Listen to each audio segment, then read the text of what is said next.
मतलब मैं अपना भविष्य देख सकता हूँ कि आगे आने वाले क्या होने वाला है। बिल्कुल दे सकते हैं। बहुत लोगों ने मुझे बहुत कुछ बोला है कि यही आपने मूसे वाले के बारे में बोल दिया कि वो राइटर ने लिख के दिया होगा। अरे यार, मैं मूसे वाले को नहीं जानता, मैं पॉसिबिलिटीज़ की बात कर रहा था कि उसके पास एक गाना आया जिसमें वो चिता के सामने गाना गा रहा है। किन्नर सर क्यों बनता है कोई? 6-7 लोग आए और आके उन्होंने जैसे हमारे ऑफिस को हाईजैक कर लिया। ओके, आके ये रे कैमरा बंद कर, ये कैमरा बंद कर। कोई क्लाइंट आता है आपके पास जिसका 1 से 1.5 करोड़ रुपये फंसा हुआ है, वो भी किसी रिश्तेदार के पास या दोस्त के पास, वो दे नहीं रहा। छठे घर से देखा जाता है कि आपको कंपटीशन कैसे मिलने वाले हैं। आपके एक शत्रु आपके अगेंस्ट आप पे हावी रहने या फिर आपसे वीक रहने। मोस्टली रिलेशन में फिर ऐसा होता है, एक पार्टनर करीब लगा हुआ है अपनी वाइफ के साथ या फिर वाइफ लगी है हस्बैंड के साथ कोशिश करने में कि बन जाए, बट उसका एक्स्ट्रा मैरिटल चल जाता है। कोई थर्ड पार्टी आई और थर्ड पार्टी को लगा यार इस लड़के के साथ मेरा हो जाए तो बहुत अच्छा होगा। करेक्ट। और उसके साथ अच्छा करने के लिए मुझे उस लेडी को उसकी लाइफ से निकालना होगा। ठीक है, ब्लैक मैजिक कराते हैं, किया कराया कराते हैं, टोनी टोटका करवाते हैं। 4 जन्म पहले मैंने क्या किया था वो भी दिख जाएगा। वो आर्य समाजी थे। उनका कहना था कि बचपन से ही मैंने एक कल्चर देखा अपनी फैमिली में कि हम मूर्ति पूजा नहीं करते। ठीक है, लड्डू गोपाल को अपने घर लाने के कारण उनके फैमिली ने उनको बोल देते कि भाई हमारी फैमिली में ऐसा कुछ ट्रेडिशन नहीं है, तो अगर आपको ये काम करना है तो आपको अलग होना पड़ेगा। तो वो ये जानना चाहती थी मेरे साथ ऐसा क्यों हुआ, तो कब पास लिव किया गया। तो उन्होंने फिर अपना FLP करवाया। फ्यूचर लाइफ प्रोग्रेशन में उन्होंने देखा कि उनकी जो लाइफ है उसमें वो अपनी जॉब छोड़ेंगी जिसके प्रति वो एक तरह से पागल थी।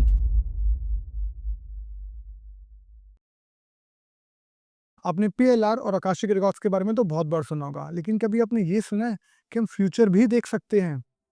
हमने इस बारे में बात भी की है कि कुछ लोगों का जन्म किन्नर क्यों होता है। हमने ये भी बात की है कि कुछ लोग अमीर क्यों होते हैं और कुछ लोग गरीब ही क्यों रह जाते हैं। अगर आपकी कोई ऐसी प्रॉब्लम है जिस पे लगातार चलती आ रही है और सॉल्व ही नहीं हो रही है, आप सारी एस्ट्रोलॉजिकल रेमेडीज करके थक गए हो, बट आप परेशान हो क्योंकि सोल्यूशन नहीं मिल रहा है, इस पॉडकास्ट को देखने के बाद आपको नया नया नजरिया मिलेगा। क्यों? क्योंकि जो एंगल आपने नहीं सोचा है, PLR और आकाशिक और FLP के थ्रू आप वो एंगल कैसे देख सकते हो, कैसे आपने बड़ी से बड़ी प्रॉब्लम को सॉल्व कर सकते हो, इस पॉडकास्ट से आपको देखने को जरूर मिलेगा। जुड़ जाइए मेरे साथ, फटाफट से इस पॉडकास्ट को लाइक करिए, शेयर करिए उन लोगों तक जिन लोगों को इस पॉडकास्ट की जरूरत है। सब्सक्राइब कर दीजिए मेरे चैनल को, क्योंकि ऐसे मजेदार पॉडकास्ट आपके पास आते रहेंगे। I will not waste your much time, let's start the podcast. Hello Gurpreet sir. Hello ji, कैसे हैं आप? मैं अच्छा हूँ सर, आप कैसे हैं? बहुत वेल, बहुत बढ़िया। सर सबसे पहले welcome to this podcast. Thank you, same to you. Thank you sir. Sir सबसे पहला क्वेश्चन मैं आपसे ही जानना चाहूँगा कि आपको ऑलरेडी बहुत लोग जानते हैं, बट थोड़ा सा प्लीज़ आप उनको बताइए जो व्यूअर्स नहीं जानते आपको, प्लीज़ बताइए आपका अपने बारे में। देखिए, मैं गुरप्रीत अरोड़ा मेरा नाम है और मैं एक हिप्नोथेरेपिस्ट हूँ, पास्ट लाइफ रिग्रेशन करते हैं। इसके अलावा एस्ट्रोलॉजिस्ट हूँ, तो एस्ट्रोलॉजी में भी काफ़ी रुचि है मेरी। और जो कोई क्लाइंट भी मेरे पास पास्ट लाइफ के लिए आता है, मैं उसकी कुंडली भी देखता हूँ। ओके। और उसको देखने का कारण ये होता है कि क्या वो लेकर आया है, वो पहले से जान लेते हैं। कि आप कई बार क्या होता है, कोई इंसान आया होता है कि जैसे कि मेरी लाइफ में ये प्रॉब्लम है, करेक्ट। वो मेजर प्रॉब्लम है उस टाइम में उस इंसान के लिए। पर उसके साथ जुड़ी हुई और कुछ प्रॉब्लम्स भी होती हैं जिनके बारे में या तो वो उस टाइम पे सोचता नहीं है या उसे मालूम ही नहीं होता। राइट। और जब हम कुंडली देखते हैं तो हम यही देखना चाहते हैं कि एक्चुअली उसके साथ और क्या-क्या जुड़ा हुआ है। क्या उसके साथ अच्छा हुआ है, क्या उसके साथ बुरा हुआ है। तो एक तरह से वो मेरा होमवर्क होता है कि अगर मेरे पास मान लीजिए कल आपका सेशन करना है, तो मैं आज आपकी कुंडली बना के उसको एनालाइज़ करके रखूँगा, ताकि जब मैं आपसे मिलूँ तो मैं जानता हूँ कि आप मुझे जो बताने वाले हो उससे पहले मुझे पता हो कुछ ना कुछ, कि आप क्या लेकर आए हो और मुझे आपको क्या आगे देना है। आइडली सर वो जो सामने वाला फिर आता है ना, उसको कॉन्फिडेंस बढ़ जाता है, क्योंकि जब आप उसी के बारे में उसको बता दोगे तो ट्रस्ट बॉन्ड हो जाता है, मुझे ऐसा लगता है। देखिए, कोई भी काम हो आपको अपना होमवर्क करना पड़ता है। राइट। तो अगर आप किसी से मिलने वाले हो और अपना होमवर्क कर लो, तो थोड़ा-सा आपका टाइम भी बचता है उस टाइम के लिए। अपार्ट फ्रॉम दैट आपका कम्युनिकेशन ज़्यादा ईज़ी हो जाता है। अब आप मेरे पास कोई अपनी प्रॉब्लम लेके आए हो सकता है आप उस प्रॉब्लम को बताने में झिझको। करेक्ट। अगर मैं उस प्रॉब्लम के बारे में सीधा ही ज़िक्र कर दूँ, तो आप ज़्यादा फ्रीली मेरे को बता पाओगे और उससे हमारा टाइम भी बचेगा।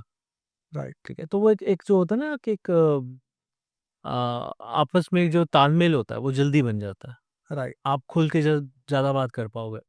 आप मुझे ज़्यादा अच्छे से क्लियरली बता पाओगे और मैं आपको ज़्यादा अच्छे से समझ पाऊँगा। राइट। तो जितना ज़्यादा क्लैरिटी होगी उतना ही बेहतर आपका सेशन होगा। That's very true sir. Sir वैसे आपके पास आते हैं क्लाइंट्स, अभी भी वहाँ ऑफ़लाइन बात कर रहे थे, तो आपका लगातार फ़ोन बज रहा था। जी। मुझे सर ये जानना है किस तरह के क्लाइंट्स आते हैं, किस-किस तरह की प्रॉब्लम्स आती हैं मेजरली? देखिए प्रॉब्लम्स का तो कोई अंत ही नहीं है, हर दिशा में देखो तो प्रॉब्लम है। हुँ, कोई इंसान आया जो कहता है कि मेरे तो फाइनेंशियल्स की बहुत प्रॉब्लम है। मैं जहाँ पैसा लगाता हूँ वहाँ फँस जाता है, वापस मिलता ही नहीं मुझे। तो वो कैसे मिलेगा? मिलेगा या नहीं मिलेगा? वो भी क्लैरिटी हो जाए करेक्ट, कि मैं उम्मीद रखूँ या ना रखूँ, ये भी क्लैरिटी हो जाए। कई लोग आते हैं रिलेशनशिप को लेकर, माता-पिता की रिलेशनशिप अपने बच्चे से नहीं बनती, हस्बैंड वाइफ की नहीं बनती। हस्बैंड वाइफ की है, ठीक-ठाक है, तो एक्स्ट्रा मैरिटल अफेयर आ गया, कभी हस्बैंड का, कभी वाइफ का, ठीक है? बच्चों के साथ तालमेल नहीं बैठता, हेल्थ इश्यूज़ आ जाते हैं। ऐसे कई सारे इश्यूज़ हैं जिनके जिनके ऊपर बहुत सारे केसेज़ आते हैं। हेल्थ इश्यूज़ कई तो ऐसे भी होते हैं जो पकड़ में ही नहीं आते, तो वो ऐसा क्यों हो रहा है? ऐसा कईयों को कैंसर क्यों हुआ? कैंसर हुआ तो वो क्या ठीक होगा या नहीं होगा? अब देखा जाए तो इलाज कराओ तो क्यों नहीं होगा? राइट, बट उनके अंदर वो हिम्मत ही नहीं है। वो समझ ही नहीं पा रहे कि हमें इलाज कराना है या हमें बस वेट करना है अब जाने के लिए। तो वो क्या लेकर आए हैं वो डिपेंड करता है। उसीलिए मैंने आपसे बोला ना कि मैं कुंडली भी देखता हूँ। कुंडली देख के कम से कम आपको आपका आगे का रोड मैप पता चल जाता है कि उसके आगे क्या आने वाला है। कितना डिफ़िकल्ट टाइम आने वाला है, कितना अच्छा टाइम आने वाला है। रेमेडीज़ भी उसी बेसिस पे पता चलती हैं। अब ऐसे तो नहीं है कि मैं आपको बोलूँ जी कि आपको बुखार है तो भी क्रोसिन ले लो, आपके बाल झड़ रहे हैं तो भी क्रोसिन ले लो। तो बाल झड़ने में तो मैं क्रोसिन नहीं दूँगा ना आपको। राइट, आपके बाल जो अगर झड़ रहे हैं तो उसके लिए आपको डर्मेटोलॉजिस्ट जो देगा वही आपको देना चाहिए। क्रोसिन तो काम नहीं करेगी। तो इसीलिए एक मेडिसिन हर चीज़ पे काम नहीं करती। तो हमें वो अपनी तरफ से देखना पड़ता है। हम पहले से रेमेडीज़ बना के रखते हैं कि हाँ, इसको जो प्रॉब्लम है उसके लिए क्या रेमेडीज़ उसको सूट करेंगी।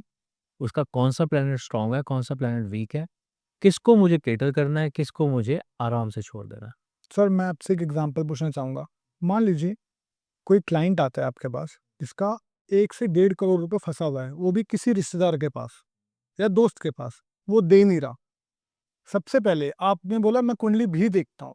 मुझे जानना है सर आप क्या-क्या देखोगे उसके बारे में और वो क्या उम्मीद करे कि आप उसे क्या बताने वाले हो? देखो कुंडली देख के एक तो ये पता चलता है कि उसके फाइनेंशियल्स कैसे होंगे, करेक्ट, ठीक है? सेकंड भाव से देखा जाता है परिवार और धन को, ठीक है? छठे घर से देखा जाता है कि आपको कॉम्पिटिशन कैसे मिलने वाले हैं। यानी कि अगर आप बिज़नेस में हैं तो आपको कॉम्पिटिशन्स कैसे मिलने वाले हैं। अगर आप जॉब में हैं, तो जो आप जॉब कर रहे हैं उसमें आपके लेवल के कुछ और लोग भी होंगे। उनके मुकाबले आपकी कैपेसिटी क्या रहेगी? अब 6 मैनेजर्स हैं, 6 में से 1 ही को ग्रोथ मिलेगी ना, तो आपके कितने परसेंट चांसेस हैं? आपके एक शत्रु आपके अगेंस्ट आप पे हावी रहेंगे या फिर आप पे आपसे वीक रहेंगे, ठीक है? करियर को 10th हाउस से देखा जाता है, भाग्य स्थान को देखा जाता है, आपके खर्चों को 12वें घर से देखा जाता है।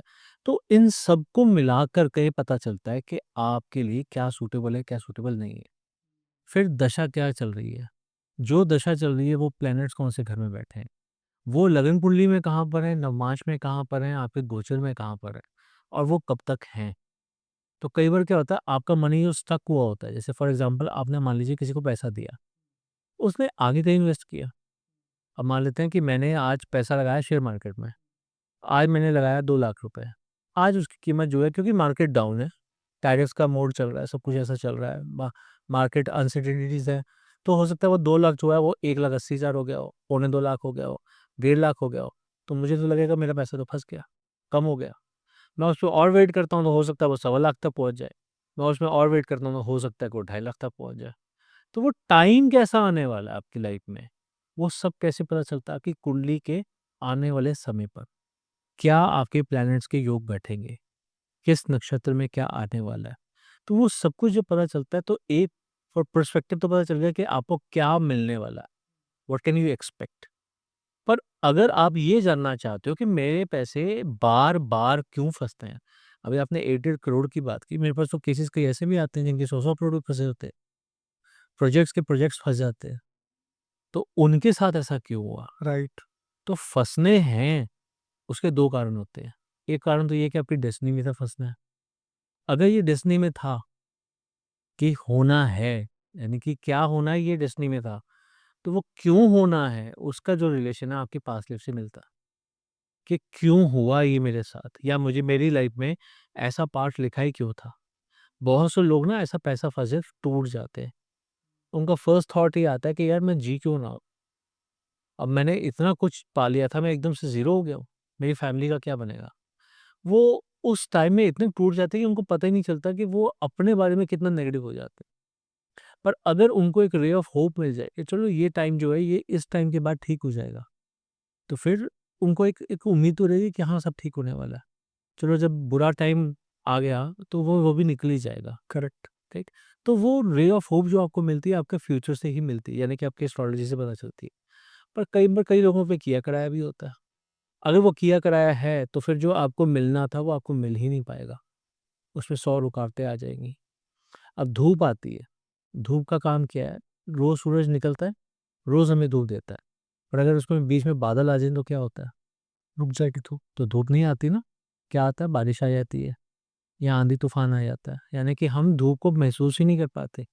उसी तरह से जो आपकी किस्मत में लिखा है, अगर वो आपको नहीं मिल रहा तो हो सकता है बीच में कुछ ऐसा आ गया हो। या फिर उस दिन ऐसा लिखा ही था, वेदर फ़ॉरकास्ट था, नेचुरली था कि आज बादल रहेंगे। तो ऐसा होता है, बहुत बार होता है। हम कई बार देखते हैं ना कि वेदर फ़ॉरकास्ट आया जी कि अगले 3 दिन बारिशें रहेंगी, पर बारिश आती ही चौथे 5वें दिन जा के, पहले 3 दिन आती नहीं। तो वो फ़ॉरकास्ट कैसे चेंज हो गया? तो वो सब कुछ जो है वो डिपेंड करता है कि इंसान के ऊपर क्या है, कैसी एनर्जी है, उसकी किस्मत में क्या लिखा है और जो लिखा है वो क्यों लिखा है। राइट। सर, जैसे आप जो बता रहे थे कि जब हम बात कर रहे थे कि आपके पास किस-किस तरह के इश्यूज़ आते हैं। आपने बताया कि रिलेशनशिप इश्यूज़ है, फादर या बेटे की नहीं बनती है, सास सस या बहू की नहीं बनती है और अगेन पति-पत्नी की जो बनती है। कभी मोस्टली रिलेशन में सर ऐसा होता है एक पार्टनर लगा हुआ है अपनी वाइफ़ के साथ या फिर वाइफ़ लगी है हस्बैंड के साथ कोशिश करने में कि बन जाए, बट उसका एक्स्ट्रा मैरिटल चल जाता है। वाइफ़ सुकून दे रही है हस्बैंड सारा तरह का, तब भी नहीं कर रहा। ऐसा क्यों? देखिए इसके कई सारे कारण होते हैं। अब एक कारण तो ये होता है कई लोगों का ना जैसे हस्बैंड वाइफ की अच्छी पटरी खाती है, सब कुछ अच्छा है, फाइनेंसेस भी बहुत अच्छे हैं। कोई थर्ड पार्टी आई और थर्ड पार्टी को लगा यार इस लड़के के साथ मेरा हो जाए तो बहुत अच्छा होगा। करेक्ट। पर उसके साथ अच्छा करने के लिए मुझे उस लेडी को उसकी लाइफ से निकालना होगा। सो दे यूज़ दोज़ नेगेटिव एनर्जीज़, ठीक है? ब्लैक मैजिक कराते हैं, किया कराया कराते हैं, टोनी टोटका करवाते हैं। तो एक कारण तो ये हो जाता है कि चलो उस पे वशीकरण किया, उसको अपने काबू में किया और उसकी लाइफ से बाहर निकाल दिया। तो एक कारण तो ये होता है। दूसरा कारण ये होता है कि आपके कहीं न कहीं कार्मिक्स ऐसे थे कि आपकी लाइफ में ऐसा हो सकता था, कि डेस्टिनी में ऐसे लिखा था। कइयों के साथ साफ-साफ आपने कइयों के बारे में सुना होगा, साफ-साफ कहते हैं इसकी तो 2 शादियाँ लिखी हैं। हुँ। तो पहली शादी किसी पेड़ से कराकर उस पेड़ की टहनी काट दी जाती है। यानी कि पहले से आपका तलाक हो गया, अब दूसरे से आप शादी कर रहे हो। तो आइडियली आपका फर्स्ट हस्बैंड जो है वो आपका एक्चुअली सेकंड हस्बैंड हो गया, क्योंकि पहले तो आपको पौधे से शादी हो गई थी। तो क्योंकि वो जीव है इसलिए माना जाता है कि चलो एक जीव से शादी हो गया। तो यानी कि उसकी डेस्टिनी में पहले से लिखा हुआ था ना, वो हमने उसकी रेमेडी निकाल दी, ठीक है? पर उसके बाद भी उसकी लाइफ में वो हिकअप्स आते हैं। वो निकल जाते हैं बात अलग है, बट हिकअप्स आते हैं, ठीक है? अलग-अलग तरह के अलग-अलग ऐसे रिलेशनशिप इश्यूज़ होते हैं। हर रिलेशनशिप अपने आप में एक यूनिक रिलेशनशिप है। कोई किसी कारण से चल पड़ता है, कोई किसी कारण से बिगड़ जाता है। वही एक कारण चलने का कारण भी हो सकता है, वही एक कारण दूसरे कपल के लिए बिगड़ने का कारण भी हो सकता है। तो ये उनकी अंडरस्टैंडिंग के ऊपर डिपेंड करता है, उनकी डेस्टिनी पे डिपेंड करता है। तो इसीलिए मैंने कई बार कहा कि मैं कुंडली भी देखता हूँ क्योंकि मुझे मालूम तो हो जो लेके आया वो क्या लेकर आया, कितने ही अच्छे कर्म लेके आया, कितने कीटाणु लेके आया। तो इसी की बात करें सर, जैसे कभी कोई आया, आपने किसी की पास्ट लाइफ़ देखी है कि उसने पता लगे उसी की जो अभी जिसके साथ शादी हुई है, पिछले जन्म में वही उसका हस्बैंड थी, जो आज वाइफ़ बन गई है? आपको मैं केस बताता हूँ इसमें मैं ना कई जगह पर जाकर सेशंस देता हूँ और कई जगह पे मेरे मेडिटेटिव सेशंस भी होते हैं। तो ऐसे ही एक सेशन के लिए मैं गया हुआ था यूएई में एक जगह है रसल खेमा। वहाँ पर एक रिज़ॉर्ट है जिसका नाम है निर्वाणा। वो एक इंडियन ने बनवाया हुआ है। उसे ओएसिस इन डेज़र्ट कहते हैं। बहुत ग्रीनरी वहाँ पर रखी गई है। वहाँ मिट्टी ले जाकर वहाँ पे सब कुछ बनाया गया है, आर्टिफ़िशियल बनाया गया है और बहुत अच्छे से बनाया गया है। तो वहाँ पर मेडिटेशन के लिए बहुत से फॉरेनर्स आते हैं। कोई रशिया से आ रहा है, कोई कहीं यूरोप से आ रहा है, कोई कहीं से आ रहा है। तो वैसे ही वहाँ पर एक लेडी थी, वो सीरिया से थी। तो जब मेडिटेशन सेशंस हो रहे थे, तो उस दौरान वो एक लेडी थी जो बार-बार ना कुछ इमेजेस देखती थी, पर उनको वो कनेक्ट नहीं कर पाती थी। तो उन एक दिन उन्होंने मेरे को अप्रोच किया और मेरे को बोला कि मैं आपसे कुछ बात करना चाहती हूँ। तो मेरा फ्री टाइम था उस टाइम, तो आइडियली वो मेरा ब्रेक टाइम था, तो मैं उस टाइम चाहता तो मैं मना कर सकता था, बट मैंने कहा ठीक है, एज़ अ कर्टेसी मैं सुन लेता हूँ। तो मैंने उनसे बात की, तो उन्होंने बताया कि and that is very critical जो मैं आपको बताने वाला हूँ, कि उन वो एक सीरियन है, सीरिया कंट्री से हैं और उनकी शादी हुई थी। कहती जब शादी हुई ना, तो मैं अपने हस्बैंड को पसंद नहीं करती थी। मुझे लगा इससे मेरी शादी क्यों हुई है? Even though he was a very nice person. वो फैमिली मैन था, अपने पेरेंट्स, अपने सिबलिंग्स, अपनी वाइफ़ सबके लिए बहुत अच्छा करता था। पूरी तरह से डेडिकेटेड था अपनी फैमिली के लिए। पर कहती पता नहीं क्यों मेरे को एक अजीब-सी उसकी तरफ ना ऐसे था कि ये मेरी लाइफ़ में क्यों आया? मुझे नहीं चाहिए। तो मेरे को हमेशा उसको ये लगता था कि ये मेरी लाइफ़ में क्यों आया? इसको नहीं होना चाहिए था। तो उस टाइम में काफ़ी वॉर्स वगैरह भी चल रही थी, सीरिया पे अटैक हो रहा था, गृह युद्ध चल रहा था, काफ़ी कुछ हो रहा था। तो वहाँ पर आए दिन कहीं न कहीं कोई बॉम्ब ब्लास्ट हो रहा है, कोई मार-काट हो रही है, ऐसा कुछ होता ही रहता था। और मतलब वहाँ पर सिंपल सी ये बात थी कि कोई पुलिस वाली चीज़ें नहीं थी। कोई मार-काट हो गई तो हर कोई यही सोचता था कोई वो मार के चला गया होगा। तो उसी ऐसी ही एक किसी दिन उसने उस लेडी ने अपने हस्बैंड की जो गला था वो काट दिया सोते हुए, पूरी तरह से काट ही दिया। और अल्टीमेटली उस पे कोई ब्लेम ही नहीं आया, क्योंकि उसने ये बोला कि कोई घर लूटने आया था और ऐसे मार के मार के चला चला गया। गया। तो उसने वो एक तरह का कन्फेशन किया मेरे सामने कि ये मैंने किया था। तो मैंने उससे पूछा, मैंने कहा, "मैम आपने ये क्यों किया था?" तो उनका यही जवाब था कि मैं खुद नहीं जानती मैंने क्यों किया। मैं जानती ही नहीं हूँ। He was a nice person, मैं ये मानती हूँ। बट मेरे को उससे क्यों एक अलग-सी एक घृणा होती थी, मैं खुद नहीं जानती। उसके लिए कोई भी उस सोसाइटी में ये नहीं कह सकता कि वो एक बुरा इंसान है। वो बहुत अच्छा इंसान था। बट क्यों मेरे साथ ऐसा हो गया, मैं खुद नहीं जानती, मैं ये जानना चाहती। तो अब देखो, एक हस्बैंड वाइफ का एक इश्यू बता रहा हूँ कि रिलेशनशिप कैसा हो सकता है। इतना टॉक्सिक हो सकता है कि वाइफ उसको पसंद नहीं करती है, पर उसको पसंद ना पसंद करने का भी कोई कारण नहीं है उसके पास। तो फिर उसका जब पास्ट लाइफ किया, even though she was not in a very good state, but क्योंकि वो इस चीज़ को लेके बड़ी साफ-सुथरी थी, बड़ी मतलब साफ-सुथरी इन द सेंस कि क्लियर बोल रही थी, अपना अपना कन्फेशन कर रही थी। एडमिट भी कर तो रहे हो। वो कन्फेशन करने के बाद उसने बहुत हल्का महसूस किया। थोड़ी उसको मैंने प्रैक्टिस करवाई, जो मैं नॉर्मली हम हमेशा अपने पॉडकास्ट में बोलता हूँ कि हम प्रैक्टिस कराते हैं ताकि आप सेशन में जा सको। तो कुछ मैंने उसको सेशन करवाए, कुछ उसको प्रैक्टिस करवाई, उसके बाद उसका सेशन किया गया। What we came to know was कि उसका जो पास्ट लाइफ था वो फ्रांस में कहीं पर हुआ था। उसके जो पिता थे वो एक शराबी थे। उनकी उनकी मदर थी, 3 बहनें और थीं। तो यानी कि टोटल 4 बहनें थीं, उनमें से 1 फादर हो गए, 1 मदर हो गई। तो 6 लोगों की फैमिली थी। फादर क्योंकि पीते बहुत थे, तो वो यही चाहते थे कि घर में जो भी अर्निंग आती है, चाहे उसकी मदर काम करती है, चाहे वो काम करती है या चाहे वो खुद काम करता है फादर, उसमें जो भी मेजर चंक आता है वो उसके पीने-पिलाने पे हो। तो घर में पैसे की हमेशा किल्लत रहती थी, मार-पिटाई होती थी, क्योंकि वो पैसा देते नहीं थे कि हमें ये चाहिए, हमें वो चाहिए। तो वो मानता नहीं था, वो उनसे छीन के ले जाता था, उसकी वजह से वो हाथ भी उठाता था। तो ये सब कुछ उनके घर का एक नॉर्मल रूटीन था। इतने में उनकी उस लड़की की लाइफ में एक लड़का आता है, जो कि दूसरे शहर से आया होता है, फ्रांस में रहता था। पर दोनों शहरों में गैप होता है, बहुत दूर का गैप होता है। बीच में जंगल पड़ता है, थोड़े पहाड़ से पड़ते हैं, तो काफ़ी दूर से आया होता है। तो वो भी एक रोज़ी-रोटी देखता-देखता आया होता है या जैसे भी आया होता है। तो उस लड़की से मिलता है, लड़की को पसंद करता है, लड़की उसको पसंद करती है। आफ्टर ऑल दोनों एक-दूसरे से मिलना शुरू करते हैं। ये इस लड़की का पिछला जन्म है। पिछला जन्म है। तो जब वो मिलना शुरू करते हैं, तो लड़का उसको काफ़ी कॉन्फिडेंस देता है अपने फादर के प्रति कि नहीं, नहीं तू फ़िक्र ना कर, तू उसके सामने स्ट्रॉन्ग हो, रोने की ज़रूरत नहीं है, अपने आप पे काम कर, ये वो, मतलब उसको काफ़ी मोटिवेट करता है। तो वो कहते हैं ना, जब एक इंसान टूटा हुआ होता है, उसको जब मोटिवेट करता है, तो एक अट्रैक्शन हो जाता है एक-दूसरे के प्रति।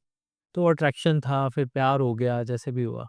तो अल्टीमेटली वो लड़की जो है अब काफ़ी बेटर महसूस करती है। तो वो कहती है कि मैं आपके साथ ही ज़िंदगी बिताना चाहती हूँ। तो वो कहता है ठीक है, तुम मेरे साथ चलो, क्योंकि मेरा गाँव तो दूसरी जगह पर, फिर तुम्हारे फादर तो मानेंगे नहीं शादी के लिए। तो कहती है ठीक है, मैं तुम्हारे साथ जाने को तैयार हूँ। तो वो चलने को तैयार हो जाती है। जाते-जाते घर में जो कीमती सामान होता है, जैसे ज़ेवर हो गया या जो सिक्के वगैरह हो गए, वो निकाल के ले जाती है। तो जाते हैं तो रास्ते में जंगल वगैरह, मैंने आपको बताया जंगल पड़ते थे। तो वहाँ पर वो रात रुकते हैं, बार-बार रुकते हैं, 3-4 बार रुकते हैं। तो जहाँ पे भी रुकते हैं तो उनकी सेक्सुअल एक्टिविटी होती है।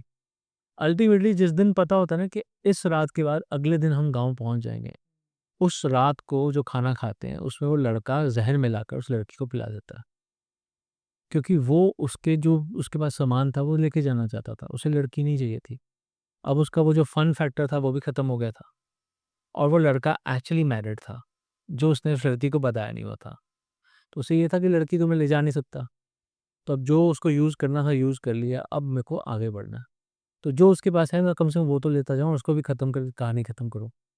तो वो उसको कुछ पिला देता है जिसकी वजह से वो मर जाती है और उसके बाद जो कुछ होता है वो ले लेता है। अल्टीमेटली अब सोचता है कि बॉडी को डिस्पोज़ कैसे करूँ?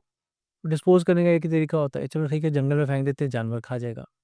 और जब वो जानवर खाते हैं तो जानवर का पहला जो होता है ना कि मुँह खोल के जो उसको कट लगता है, तो उसके गले गले पे लगता है लड़की के। यानी कि एक लोमड़ा सा आके जो उसकी गर्दन काट लेता है। तो क्योंकि उसकी गर्दन कटी थी इसलिए इस जन्म में उसने भी उसकी गर्दन ही काटी थी, ठीक है? और क्योंकि पिछले जन्म में वो उसको छोड़ के चला गया था, मरने के लिए या मार के चला गया था, तो इस बार वो भी उसे मारकर खुद जगह वो छोड़कर चेंज हो गई थी, कहीं और चली गई थी। यानी यूएई के बारे में मैंने आपको बताया।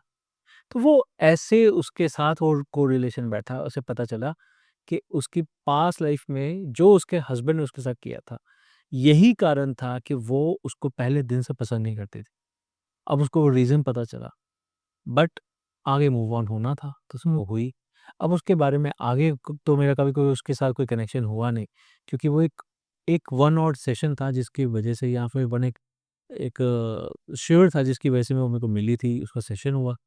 उसके बाद वो उसकी लाइफ़ वो ही जानती है। अगर वो मुझे सुन पा रही है या फिर वो ट्रांसलेशन के थ्रू मुझे समझ पा रही है, तो she will be able to understand कि मैं उसकी कहानी बता रहा हूँ। राइट। सर, जो इस पॉडकास्ट को देख के आपके पास लोग आते हैं और उनको प्रॉब्लम बताते हैं, तो आप एक्चुअली उसका पीएलआर पास्ट लाइफ देख के बता सकते हैं कि ये प्रॉब्लम क्यों सफ़र कर रहा है हुँ। और फिर क्या सॉल्यूशन भी मिल जाएगा उनको? देखिए, कई सारी ऐसी चीज़ें होती हैं जिनका इवेंट बेस्ड प्रॉब्लम होता है। जैसे कई लोगों को ऊँचाई से प्रॉब्लम है, कई लोगों को अस्थमा है, कई लोगों को पानी से डर लगता है, कई लोगों को और कई डर लगते हैं, ठीक है? ऐसे कुछ चीज़ें होती हैं जो इवेंट बेस्ड होती हैं। फॉर एग्ज़ाम्पल अगर मुझे किसी ने पहाड़ से धक्का दिया, तो ये मेरे मृत्यु का इवेंट बन गया।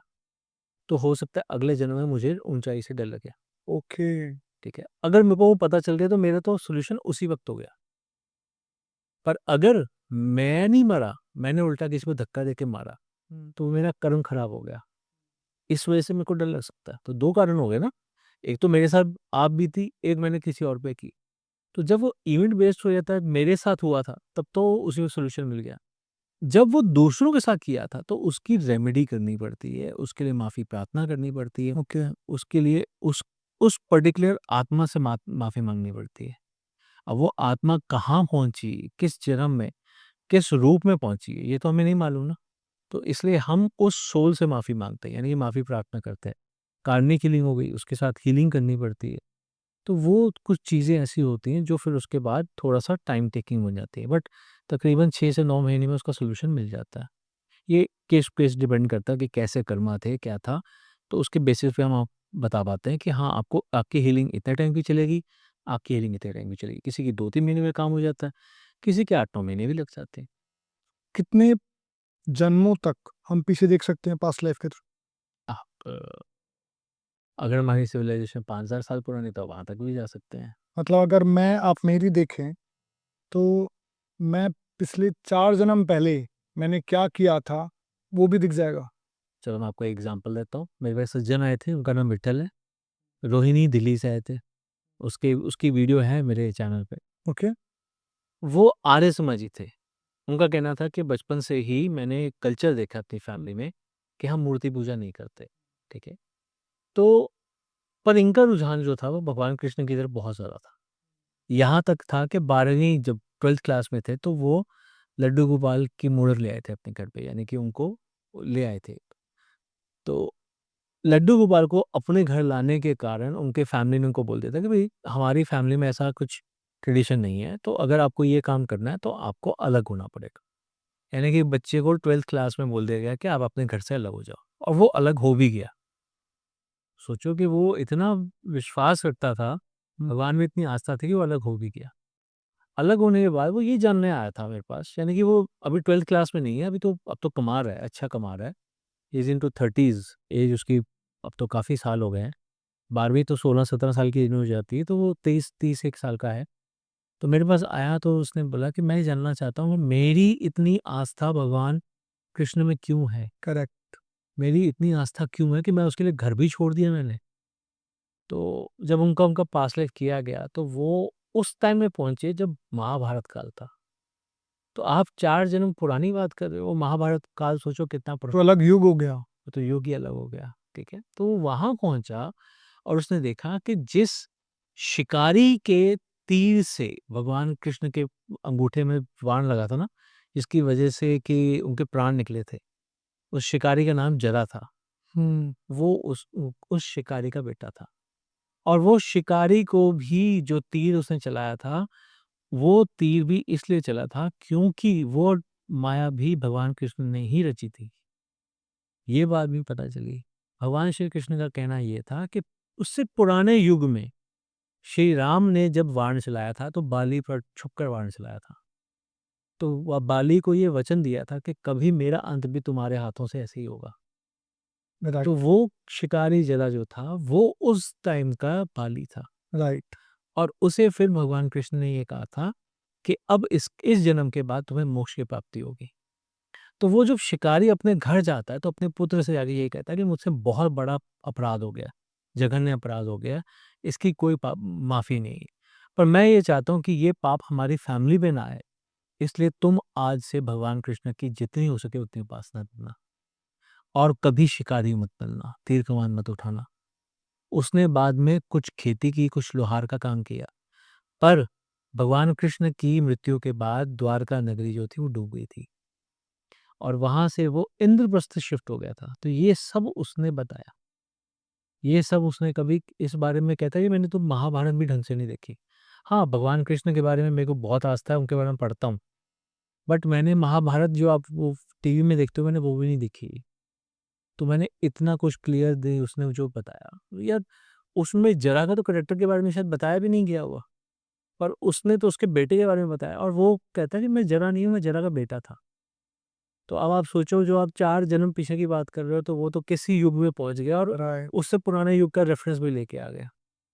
वहाँ से कर्म फ़ॉलो करते-करते आपको सर आप ये सोचो ना कि भगवान राम और भगवान कृष्ण, विष्णु अवतार हैं। तो जब विष्णु अवतार ने अपने कर्म का जो होता है, बंधन होता है, उसे निभाया, युगों-युग तक निभाया, तो फिर हम इंसान क्या चीज़ हैं? हमें भी निभाना ही पड़ेगा, राइट। तो हमें भोगना तो पड़ेगा ही। सर, इससे मुझे एक बात जाननी है, क्या पॉसिबल है कि मैं अपने पुराने जन्म में जो मेरी बीवी थी, हुँ। ये पता लगाना कि वो कौन इस जन्म में क्या है? ऐसा भी कुछ कर सकते हैं क्या? मतलब मेरे पेरेंट्स या मेरी बीवी, जो भी रिश्तेदार थे मेरे, अब क्या है? देखो, बहुत हद तक मालूम चल सकता है, अगर आप ये जानना चाहो कि जो मेरी आज करंट वाइफ़ है, करेक्ट। क्या उससे मेरा पुरानी लाइफ़ में कोई रिलेशन था? एब्सोल्यूट, ये भी। तो वो आपकी वाइफ़ भी नहीं कर सकती, आपकी बहन भी नहीं कर सकती, आपके पिता भी नहीं कर सकते हैं, क्योंकि सोल का कोई जेंडर नहीं है, ओके। राइट? तो वो डिपेंड करता है कि वो क्या हो सकता है। बिल्कुल ऐसा हो सकता है, मालूम किया जा सकता है। बट ये अगेन हम कोशिश कर सकते हैं, ठीक है? हम क्वेश्चन पूछ सकते हैं। जवाब अगर हमारे लिए सही है, तो हमें मिलेगा। जवाब अगर हमारे लिए ग्रोथ के लिए सही नहीं है, तो हमें नहीं मिलेगा, अच्छा। ठीक है? तो ये डिपेंड करता है। अब आप सेशन में तो चले गए, एक बात को समझो। आपने जो सवाल पूछा उसी के बारे में रेफ़रेंस देता हूँ। हमारी लाइफ़ ना ऐसे है, मेरे हाथों के ये जो जंगला सा बना हुआ है, इसके अंदर जो जगह है ना, ये हमारी आज की लाइफ़ है। ये बाहर की जो लाइफ़ है ना, ये हमारी पास्ट लाइफ़ है। इसके आगे हमारी और पुरानी लाइफ़ है। राइट। इसके आगे हमारी और पुरानी लाइफ़ है। तो यानी कि मैंने 4 लाइफ़ का आपको रेफ़रेंस दिया। राइट। इस लाइफ़ में आपके पेरेंट्स, आपकी वाइफ़, आपके बच्चे, आपके सगे-संबंधी, आपके जो भी रिश्तेदार, जानकार जो भी हैं, उन सब के बारे में बात करते हैं। तो भी ऑनेस्ट हम अभी बात करते हैं सिर्फ आपके मदर, फादर और वाइफ के बारे में। ठीक है। इस लाइफ में आपके मदर हैं, आपके फादर हैं, आपकी वाइफ है। अगर आपको पता चल जाए कि आपकी पास्ट लाइफ की मदर, फादर और वाइफ ये हैं, तो आपका सम्मान किन माता-पिता की तरफ ज़्यादा होगा? ये है माता-पिता अलग-अलग, तो किसकी तरफ ज़्यादा होगा? डायलेमा आ गया? कन्फ्यूजन थोड़ा-सा हो आ जाएगा। गया? अब एक और लाइफ में भी आ गए। अब आपको 3 के पता है, तो अब आपके लिए कौन ज़्यादा इम्पोर्टेंट है? फिर 4 आ गए तो कौन ज़्यादा इम्पोर्टेंट है? 4 वाइफ्स आ रही हैं अलग-अलग, अलग-अलग सोल्स, तो किसके प्रति आप ज़्यादा अट्रैक्शन महसूस करोगे या किसके प्रति अपनी ज़िम्मेदारी महसूस करोगे? तो वो चीज़ डायलेमा ना आए इसलिए तो आपके ऑरा को ऐसे बंद किया जाता है कि आपको पास्ट लाइफ याद ना हो। पर अगर हम पीछे जाते हैं तो हर हर कोई पूरी की पूरी लाइफ तो नहीं देखता। फॉर एग्ज़ाम्पल अगर आप पुरानी लाइफ आपकी थी 100 साल की, तो आप 100 साल की लाइफ देखने के लिए आपको 100 साल उस ट्रांस में रहते हुए पूरी लाइफ को देखना पड़ेगा।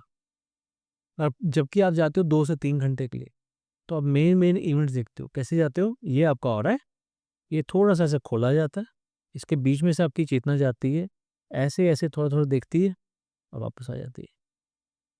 ऐसे ही होता है ना? तो अब 2-3 घंटे में 100 साल की लाइफ देख के आ गए। इसीलिए तो हम वो जो जानना चाहते हैं, वो कितना रिलेवेंट है, कितना इर्रेलेवेंट है। अगर भगवान को लगता है कि वो रिलेवेंट है तो वो बताएँगे, तो वो आपको इवेंट दिखा देंगे।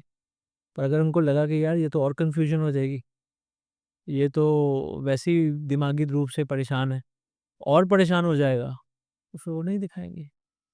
तो जैसे सर पास्ट देख सकते हैं, क्या फ्यूचर भी देख सकते हैं? ऑफ़ कोर्स यस, मतलब मैं अपना भविष्य देख सकता हूँ कि आगे आने वाले क्या होने वाला है? बिल्कुल दे सकते हैं। आपने कभी ये सोचा है कि हमारी जन्म कुंडली जो बनती है, वो हमारे कितने साल के लिए बनती है? 120 साल के लिए। अच्छा। आपका जन्म होने के बाद 120 साल के लिए आपकी जन्म कुंडली बनती है, ठीक है? लाइफ नहीं लिखी हुई 120 साल की, पर अगर आप जी गए, हुँ। जैसे भी जी गए, तो 120 साल तक आपकी कुंडली क्या होने वाली है, कैसे होने वाली है, क्या-क्या इवेंट्स आएँगे, कब शादी होगी, कब बच्चे होंगे या नहीं होंगे, शादी होगी या नहीं होगी, आपका करियर कैसा होगा, किस फ़ील्ड में हो सकता है, आपके नाती-पोती होंगे, नहीं होंगे, बच्चों की शादियाँ होंगी, नहीं होंगी, आपका परिवार आगे बढ़ेगा, नहीं बढ़ेगा, परिवार समाप्त तो नहीं हो जाएगा, वगैरह-वगैरह 100 चीज़ें होती हैं। आपका मकान खुद का होगा या नहीं होगा, किराए के मकान में रहोगे या किसी वृद्ध-आश्रम में मरोगे, ये सब कुछ जब उसमें लिखा होता है, तो वो क्या है? वो भी तो फ्यूचर है। डे 1 को जब हम कहते हैं कि हमारा टाइम आ गया, हमारी डेट ऑफ बर्थ आ गई, प्लेस हमें पता है, कई लोग उसी दिन कुंडली बनवा लेते हैं। बनवाते नहीं बनवाते? बनवाते हैं तभी तो पता चलता है कि बच्चा मूलों में पैदा तो नहीं हुआ। 27 दिन के अंदर-अंदर पूजा हो जानी ज़रूरी है, नहीं तो पिता पे भारी हो जाता है। इसीलिए तो जल्दी से जल्दी कुंडली बनवा ली जाती है। तो वो क्या है? वो भी तो फ्यूचर प्रेडिक्शन है ना। जब पिता पे भारी है तो 27 दिन के अंदर-अंदर ही पूजा क्यों करवानी है? ताकि उसकी जो भार है अपने पिता पर वो कम से कम हो जाए। यानी कि आपने फ्यूचर को प्रेडिक्ट किया तो तभी उसकी पूजा करवाई ना। तो ऐसे ही आप हर इवेंट को देख सकते हो। ये तो आपकी कुंडली में लिखा हुआ है। तो जब वो देख सकते हो तो फिर why not FLP? FLP is future life progression. Okay, तो आप देख सकते हो। आपको 2 मैं इवेंट्स बताता हूँ। एक मेरे पास महिला थी, उनके साथ क्या प्रॉब्लम थी, उनके फादर से नहीं बनती थी, ठीक है? जॉब में वो काम इसलिए करती थी क्योंकि वो अपने को बिज़ी रखना चाहती थी। लड़कियाँ दोस्त नहीं बनती थी, लड़के हमेशा दोस्त बनते थे।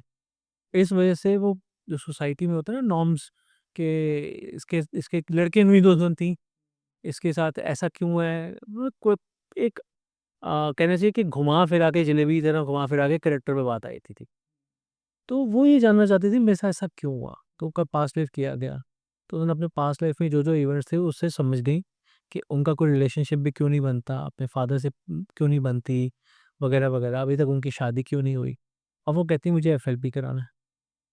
हालाँकि उन्होंने सब सीखा हुआ था, पर कराना है मुझे। तो उन्होंने फिर अपना एफएलपी करवाया।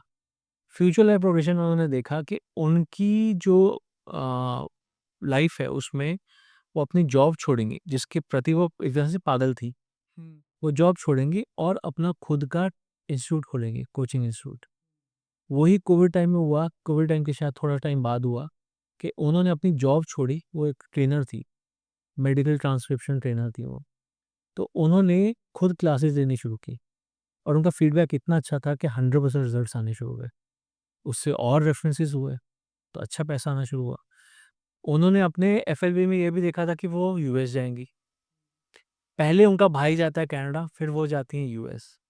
तो मुझे कैसे मालूम पड़ा, वो होता है ना आप व्हाट्सएप पे कभी कोई इवेंट आप वो करते हैं तो उसका स्टेटस लगाया, जैसे इंटरेस्ट लगाई थी, तो उन्होंने स्टेटस लगाया हुआ था रीच्ड नॉर्थ कैरोलिना यूएसए। वहाँ से पता चला कि वहाँ वो पहुँची हैं। उसके तकरीबन 1 साल बाद पता चला कि उनकी शादी हो गई है। उन्होंने खुद ही इनवाइट किया था। इवन दो मैं जा नहीं पाया, बट उन्होंने इनवाइट किया था। तो यानी कि वो शादी वाला इवेंट भी आया। जो-जो उन्होंने अपने एफएलपी में देखा था वो उनके साथ हुआ। एक एक इवेंट तो एक सेशन तो हमने 1 या 2 सेशन हमने तो अपने यूट्यूब में भी डाल रखे हैं। आप चाहें तो उसका रेफ़रेंस लगा सकते हैं। तो फ्यूचर लाइफ़ के बारे में जो आप देखते हो, वो होता है। एक और इवेंट बताता हूँ आपको, एक और सज्जन थे जिन्होंने थर्ड आई एक्टिवेशन का कोर्स किया था। तो उसके बाद उन्होंने अपना फ्यूचर लाइफ़ का सेशन करवाया था। ये कोविड टाइम की बात है। उन्होंने जो देखा वो अपने 5 साल के बाद अपने पेरेंट्स को अपने साथ नहीं देखा। मतलब वो देखते हैं कि उनकी शायद डेथ हो जाती है। उन्होंने उस टाइम को यूटिलाइज़ करने के लिए क्या किया कि उन्होंने ज़्यादा टाइम देना शुरू किया अपने पेरेंट्स को। कि कहते हैं मैं नहीं जानता ये होगा या नहीं होगा। पर अगर ये हो गया तो मैं चाहता हूँ कि मैं अपने पेरेंट्स को वो टाइम, वो खुशियाँ दे पाऊँ कि कल को मुझे ये मलाल ना रहे कि मैंने अपने पेरेंट्स को टाइम नहीं दिया था। मैं सोच में ही रह गया राइट। और साढ़े 4 साल के बाद मेरे पेरेंट्स वर नॉट देयर। तो साढ़े 4 साल के बाद उनकी डेथ हो गई थी। तो आप फ्यूचर में जो देख रहे हो, वो हुआ ना, बट एटलीस्ट जानने के बाद उन्होंने उस पे काम तो किया। सर ये चीज़ें जो आप बता रहे हैं एफएलपी एंड पीएलआर, पीएलआर से आप पास्ट देख सकते हो, एफएलपी से आप अपना फ्यूचर देख सकते हो। जी, कितना एक्यूरेटली होता है ये? बिल्कुल एक्यूरेट होता है। 100%। हाँ, बिल्कुल एक्यूरेट होता है। थोड़ा बहुत टाइम फ्रेम का डिफरेंस आता है, वो भी इसलिए क्योंकि अगर मान लो आपने आज से 5 साल बाद की बात देखी, तो वो आपके आज के करंट सिनेरियो के बेसिस पे है। अगर आज के करंट सिनेरियो में आपने अपना पास्ट लाइफ भी करा लिया और आपने अपने कर्मों पे काम करना शुरू कर दिया, यानी कि कर्म सुधार लिए, तो जो वर्स्ट इफेक्ट आने वाला था 5 साल में, वो हो सकता है 7 साल में पहुँच जाए। और ये भी हो सकता है कि जो 5 साल में होने ही वाला था, जैसे कहते हैं ना एक तूफ़ान आने वाला था और वो छू के निकल गया। आपको इतना ज़्यादा इम्पैक्ट नहीं किया। तो वो क्योंकि आपने वो 5 साल में अपने कर्मों पे इतना काम किया, पर वो इवेंट तो आया, वो इवेंट तो आया। अगर मान लो 5 साल बाद देखा है कि आपकी जॉब नहीं रहेगी, तो जॉब सही में नहीं रही। आपने आपका हो सकता है आपने 2 दिन पहले रिज़ाइन किया, 2 दिन आप जॉबलेस थे, तीसरे दिन आपकी जॉब लग गई। इवेंट आया ना? ओके। पर वही जॉबलेस का मतलब ये भी होता है कि 2 साल जॉब ना मिले। बहुत से आईआईटीएन्स भी ऐसे मेरे पास आते हैं जिनके 2023 के बाद आज तक जॉब नहीं है। 2-2 साल से खाली बैठे हैं। तो वो भी तो एक इवेंट है ना। तो ऐसा इवेंट भी आ सकता है और 2 दिन वाला इवेंट भी आ सकता है। किसी इवेंट को अगर पता चल जाए, क्या उसको टाल भी सकते हैं? टाल नहीं सकते, अगेन टाल नहीं सकते, वो आएगा। पर चाहे उसको मिनिमाइज़ कर सकते हैं। आपको छोटी-सी बात बताता हूँ। जैसे फॉर एग्ज़ाम्पल कोविड टाइम की बात है, मुंबई साइड में बहुत बड़ा तूफ़ान आया था, समुद्री तूफ़ान। अब तूफ़ान की जब अनाउंसमेंट हो रही है, तो इसका मतलब हम तूफ़ान को रोक नहीं सकते। पर अगर हमें पहले से मालूम है तूफ़ान आ रहा है, तो हम क्या कर सकते हैं? हम अपना कीमती सामान लेकर, अपनी फैमिली लेकर उस तूफ़ान की जगह से दूर जा सकते हैं। तूफ़ान चला जाएगा तो हम वापस आ जाएँगे। थोड़ा बहुत शीशे-वीशे टूट जाएँगे, करेक्ट। गाड़ी भी हो सकता है कोई चीज़ के ऊपर पेड़ गिर गया हो, कुछ हो गया हो, तो दीवार टूट गई हो, रिपेयरिंग करा लेंगे। आप तो बच गए, आप तक आपका कीमती सामान बच गया, आपकी फैमिली बच गई। फैमिली से बड़ी कोई चीज़ है क्या? आने के बाद ठीक है 1-2 लाख रुपए लगे, अपना रिपेयरिंग कराया, फिर वहीं पर का रहना शुरू कर दिया या काम करना शुरू कर दिया। But the best part is कि वो इवेंट आया और आपको हार्म कम से कम करके निकल गया। तो आप ये कर सकते हो, इवेंट नहीं रोक सकते, पर हाँ, ये है कि उसका इफ़ेक्ट कम कर सकते हो आप। ओके। और सर ये दिखता कैसे वैसे एक्चुअली कि कुंडली पढ़ना होता है कि आप कोई बताता है सामने, जैसे आप बताएँगे? क्या विजुअलाइज़ करते हैं पीएल और एफएलपी में? देखो अगर आप जा रहे हो फॉर एग्ज़ाम्पल आप ही का सेशन हो रहा है, तो मैं आपको विजुअलाइज़ कराते-कराते लेके जाऊँगा। अच्छा, मुझे एक्चुअली दिखेगा मूवी की तरह? विजुअलाइज़ कराते हुए लेके जाऊँगा। आपको हो सकता है हर किसी की ना एक वो होता है कि किसी को सुनाई ज़्यादा अच्छे से देता है, ओके, किसी को दिखाई ज़्यादा अच्छे से देता है, किसी को थॉट्स ज़्यादा अच्छे आते हैं। कइयों के साथ ये भी होता है कि उनको टेस्ट से पता चलता है चीज़ों के बारे में। अब जैसे फॉर एग्ज़ाम्पल मेरी बात है। मेरे को याद है आज भी कॉलेज टाइम की बात बता रहा हूँ कि मेरे 3-4 साल से कुछ दोस्तों से मेरा कनेक्शन टूटा हुआ था। ठीक है? बिल्कुल कनेक्शन टूटा हुआ था। तो मैं एक दिन अपने कॉलेज जा रहा हूँ, घर से कॉलेज जा रहा हूँ और रास्ते में मुझे अजीब-सी स्मेल आनी शुरू हुई। तो मेरे को यार याद आया मैंने 3-4 साल पहले जब मैं स्कूल में होता था ना, तो ऐसी स्मेल ना उसके खाने से आती थी, फलाने के खाने से आती थी। और मेरे स्कूटर पे ना मेरे पास अच्छा स्कूटर था एलेवेन सुप्रीमो था मेरे पास। तो मेरे स्कूटर पे जैसे शीशे लगाते हैं ना पीछे देखने वाले, तो मैंने कभी भी उस उन शीशों के बिना गाड़ी नहीं चलाई। ठीक है? मैं हमेशा आगे-पीछे सब देख के चलाता था। तो पीछे से मैंने शीशे में देखा, तो वही दोस्त मेरे पीछे-पीछे बाइक पे आ रहा था, उस कुछ टाइम के बाद। मतलब उसी इवेंट के टाइम पे मैंने उस दोस्त को देख लिया जिसको मैंने याद किया कि उसके टिफ़िन में से जो पराठा आता था ना, उस ऐसी स्मेल आती थी। तो स्मेल की आ गई ना बात। जबकि आज अगर कोई मैं परफ्यूम लगा लूँ, मुझे परफ्यूम महसूस भी नहीं होता क्योंकि मुझे खुशबू पता नहीं चलती। बट उस टाइम मेरे को पता चल गया था। तो कई लोगों को विजुअल्स बहुत क्लियर दिखते हैं। तो जो आपकी कैपेसिटी स्ट्रॉन्ग है ना, उस कैपेसिटी के हिसाब से आप पास्ट भी देख सकते हो और फ्यूचर भी देख सकते हो। यहाँ तक भी जान सकते हो कि आज आप ऐसे कपड़े पहनते हो, कल को आने वाले टाइम में आप कैसे कपड़े पहनोगे। टेस्ट चेंज होते रहते हैं, ठीक है? कभी कोई टाइम होता है जब हम जीन्स पहनते हैं, कभी होता है ट्राउज़र्स पहनते हैं, कभी होता है कुर्ते-पजामा पे आ जाते हैं। तो डिपेंड करता है कि आपके टेस्ट कैसा हो रहा है। सर काफ़ी ना हम देखते हैं कि लोग वीडियोज़ पोस्ट करते हैं कि किसी सेलिब्रिटी का पीएलआर कर दिया। श्रीदेवी ने पिछले जन्म में ये हुआ था। हुँ। जैसे एरोप्लेन का हुआ था फेमस कि लोगों ने जंगल जला दिया था। कभी ये बात पहली बात तो ये सर ये चीज़ सब कुछ सच है? देखिए, मैं एक चीज़ पूछता हूँ आपसे, आप पहली बार पॉडकास्ट कर रहे हैं किसी पास्ट लाइफ़ सुनने वालों के। एक थंब रूल है कि अगर किसी का पास्ट लाइफ़ करना है तो या उसकी परमिशन होनी चाहिए या उसके फैमिली मेंबर्स की परमिशन होनी चाहिए, अच्छा, राइट? अगर श्रीदेवी का किसी ने किया है और उनके जीते जी किया है, तो इसका मतलब श्रीदेवी ने खुद परमिशन दी होगी और उनकी मृत्यु के अगर बाद किया है, तो फिर उनके किसी फैमिली मेंबर ने दी होगी। और नहीं दी तो तो? उनके माता-पिता हो सकते हैं, उनके हस्बैंड हो सकते हैं, उनके बच्चे हो सकते हैं। अगर वो परमिशन दी है, तो एक और थंब रूल होता है कि आपको किसी की लाइफ़ को नाम लेकर डिस्क्राइब नहीं करना, राइट? मैंने आपको जो एग्ज़ाम्पल्स दिए हैं, किसी का नाम लिया है मैंने? नहीं, सिवाय विट्ठल के। विट्ठल का नाम लिया था मैंने, पर विट्ठल ने खुद मेरे को अलाउ किया, ठीक है? तो उन्होंने क्यों अलाउ किया? क्योंकि वो अपने फैमिली मेंबर्स को बताना चाहते थे कि इस वजह से जब आपने मेरे को घर छोड़ने की ऑप्शन दी थी, तो मेरे को घर छोड़ने में कोई दिक्कत नहीं हुई थी। मेरा तो रिलेशन ही था उनके साथ। हुँ, तो वो ये बताना चाहता था। तो अब मैं ये पूछता हूँ कि अगर किसी ने श्रीदेवी का ऐसा पास्ट लाइफ किया है, तो उसके पास अगर परमिशन थी, तो ये थंब रूल कहाँ गया कि आप सीक्रेसी रखोगे? तो इसका मतलब आपने कहीं न कहीं उस चीज़ को तोड़ा, ठीक है? आपने डेकोरम को तोड़ा। तो श्रीदेवी का जवाब तो ये हो गया। अब आ जाते हैं अहमदाबाद फ्लाइट वाली बात पे। मैंने ना अपने किसी पॉडकास्ट में ये बात बोली थी कि कई बार क्या होता है, एक ने गलती की, 2 ने गलती की, 10 ने गलती की। बाकी जो वहाँ पर लोग खड़े हैं, उन लोगों ने गलती नहीं की, पर उस गलती के अगेंस्ट आवाज़ भी नहीं उठाई।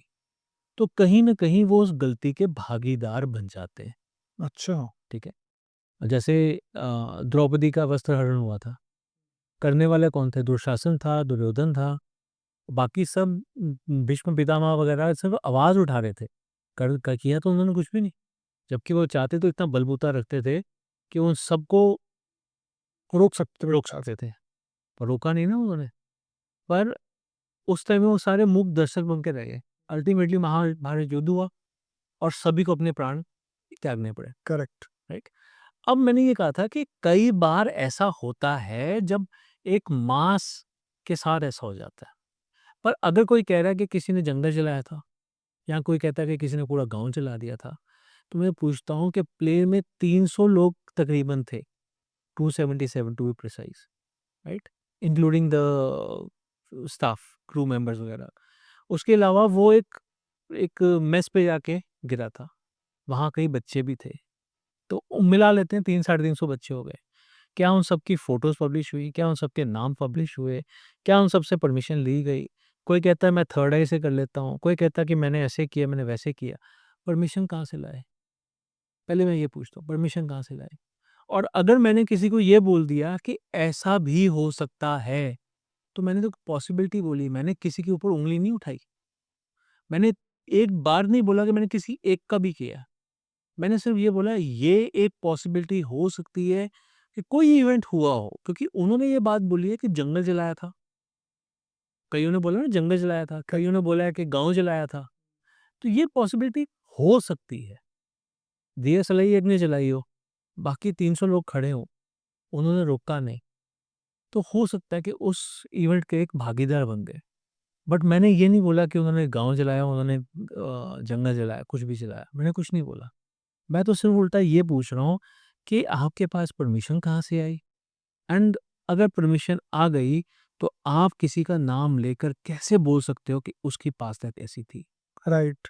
ठीक है? और मैं आपको गारंटी से ये कह सकता हूँ, कइयों ने शाहरुख खान का बोला है कि मैंने पास्ट लाइफ़ देखा है, कइयों ने आमिर खान का बोला है, कइयों ने सलमान खान का बोला है, कइयों ने धीरूभाई अंबानी का बोला है। मैं गारंटी से कह सकता हूँ किसी के पास परमिशन नहीं होगी, और अगर परमिशन थी, तो क्या उनके फैमिली मेंबर्स ये पब्लिश होने देंगे कि उनकी पास्ट लाइफ़ कैसी थी? और अगर ऐसा कुछ था ही नहीं, then why are we people doing all this? झूठ बोल रहे हैं। मैं तो सवाल पूछ रहा हूँ कि why are we people doing all this? मेरे पास जो लोग आते हैं ना, वो कोई आ रहा है कि मेरे मेरे मेरी हवाई से क्यों नहीं बनती? मेरी लाइफ में ये वाला चैलेंज क्यों है? अरे मेरे पास लोग आते पूछते हैं, मैं किन्नर क्यों हूँ? मैं किन्नर क्यों हूँ? मैं आदमी होके आदमी से प्यार क्यों करता हूँ? सोचो, ये इश्यूज़ नहीं है क्या? तो ये इश्यूज़ उनके पास क्यों नहीं आए? ठीक है? मैं सिर्फ़ ये सवाल पूछता हूँ कि आपके पास अगर जेन्युइनली पास्ट लाइफ के केसेज़ आ रहे हैं, तो फिर ये केसेज़ क्यों नहीं आ रहे? करेक्ट। अब इस पे कंट्रोवर्सी फिर आ सकती है, क्योंकि मेरे पिछले पॉडकास्ट में मुझे बहुत गालियाँ पड़ी हैं। बहुत लोगों ने मुझे बहुत कुछ बोला है कि भई आपने मूसेवाले के बारे में बोल दिया कि वो राइटर ने लिख के दिया होगा। अरे यार, मैं मूसेवाले को नहीं जानता, मैं पॉसिबिलिटीज़ की बात कर रहा था कि उसके पास एक गाना आया, जिसमें वो चिता के सामने गाना गा रहा है। मैं मूसेवाले को नहीं जानता था, मैंने उसके गाने नहीं सुने थे। अगर मुझसे आप कुछ पूछ रहे हो, तो मैंने सिर्फ़ उस बेसिस पे बात की कि मृत्यु जब आती है, तब क्या-क्या इवेंट्स होते हैं। मैंने उस बारे में ये बात ही नहीं की कि मूसेवाला ऐसा था या मूसेवाला वैसा था। मैंने तो बात नहीं की, मैंने उसका पास्ट टैग किया। मैंने एक बार नहीं बोला। किसी सेलिब्रिटी के बारे में मुझसे पूछा जाता है, सुशांत सिंह राजपूत, मैंने कहा परमिशन कहाँ से लाऊँगा? शेफ़ाली जरीवाला, परमिशन कहाँ से लाऊँगा? अरे कोई मुझे अप्रोच करे, मुझे बोले तो मैं करूँ ना। मैं क्यों वो ऐसी ज़बरदस्ती करता रहूँ? राइट। तो बेसिकली जो आप ये वीडियोज़ देखते हैं जहाँ पे लोग सेलिब्रिटी का दिखा देते हैं कि हमने पीएलआर कर दिया, तो वो सब आपको समझ आ गया होगा कि वो कितना सच है और कितना झूठ। सबसे थंब रूल जो सर आपने बताया, परमिशन चाहिए उसका करने के लिए। अगर वो ज़िंदा है तो, और वो मर गया है तो उसकी फैमिली की परमिशन चाहिए, पोस्ट करने के लिए एंड करने के लिए, जो कि लोग, मुझे नहीं लगता कोई देने वाला है इतना ईज़िली। सर जो आपने बोला कि किन्नर, कोई ऐसा केस आया आपके पास जो एक्चुअली क्योंकि सर किन्नर बन के खुश नहीं है, राइट? कोई नहीं चाहता ऐसी लाइफ़ जीना जो कि लोग गालियाँ बकें। किन्नर सर क्यों बनता है कोई? किलर बनता क्यों है, उसके अलग-अलग कारण हो सकते हैं। मेरे पास एक केस आया, मैंने उसका पास्ट लाइफ किया और उसकी वीडियो है मेरे यूट्यूब से ही। क्या है सर, बताइए प्लीज़? मेरे पास 6-7 लोग आए और आके उन्होंने जैसे हमारे ऑफ़िस को हाईजैक कर लिया। ओके। आके, "ए रे कैमरा बंद कर, ए कैमरा बंद कर।" तो उन्होंने कैमरा बंद करवाया। आपने देखा ही हमारे ऑफ़िस में कैमराज़ वग़ैरह हैं, तो वो बंद करवाया उन्होंने, क्योंकि वो चाहते नहीं थे कि हमारे बारे में कोई भी और जाने। हम देखें पहले कि हुआ क्या है। तो उनमें से एक किन्नर को अपना कास्टलाइज़ करवाना था। तो अब ये बात समझो कि जिसने आके मेरे ही ऑफ़िस में मेरे ही कैमरे बंद करवा दिए। क्यों? क्योंकि मेरी मेरी स्टोरी दुनिया को बाद में पता चले, पहले मुझे पता चले। और मेरी स्टोरी कितनी बाहर जानी चाहिए, ये मैं परमिशन दूँगा या दूँगी, राइट? तो जब ये बात किन्नर सोच रहा है, तो क्या सेलिब्रिटीज़ नहीं सोचते? वो तो अपने बारे में ज़्यादा कॉन्शियस होते हैं। कि उनका कैसा पर्सनैलिटी जानी चाहिए, ठीक है? तो एक पॉइंट तो आपको यहीं से मिल गया। आए तो वो अपने कैमराज़ भी खुद लेकर आए थे। अच्छा, क्यों? ताकि मैं अपने पास कोई रिकॉर्डिंग ना रख सकूँ, ठीक है? तो उन्होंने जो-जो शूट हुआ उसमें पता चला कि वो लास्ट जो जन्म था उनका, जिस जन्म में हम गए, उस जन्म में वो क्या करते हैं, लूटे गए थे। और जिनको वो लूटते थे ना, जैसे होता नहीं कि एक डर्टी एलिमेंट होता है, दिमाग के अंदर एक कीड़ा होता है। वो क्या करते थे, लोगों को पहले लूटते थे, फिर उनके बाद जो लोग होते थे उनके लिंग काट देते थे, और लेडीज़ के साथ तो ये भी करते थे, गरम सलाख उसके ऊपर लगा देते थे। तो जो काम उन्होंने उनके साथ किया, वही आज खुद के साथ हो गया ना।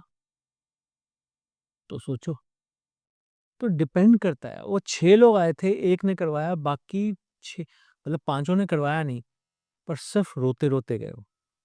और जाते हुए बस इतना बोल गए कि हाँ, लोगों को पता चलना चाहिए कि क्या किस वजह से ऐसा होता है। तो आप बता देना, पर मैं आपको वीडियो नहीं दे सकता।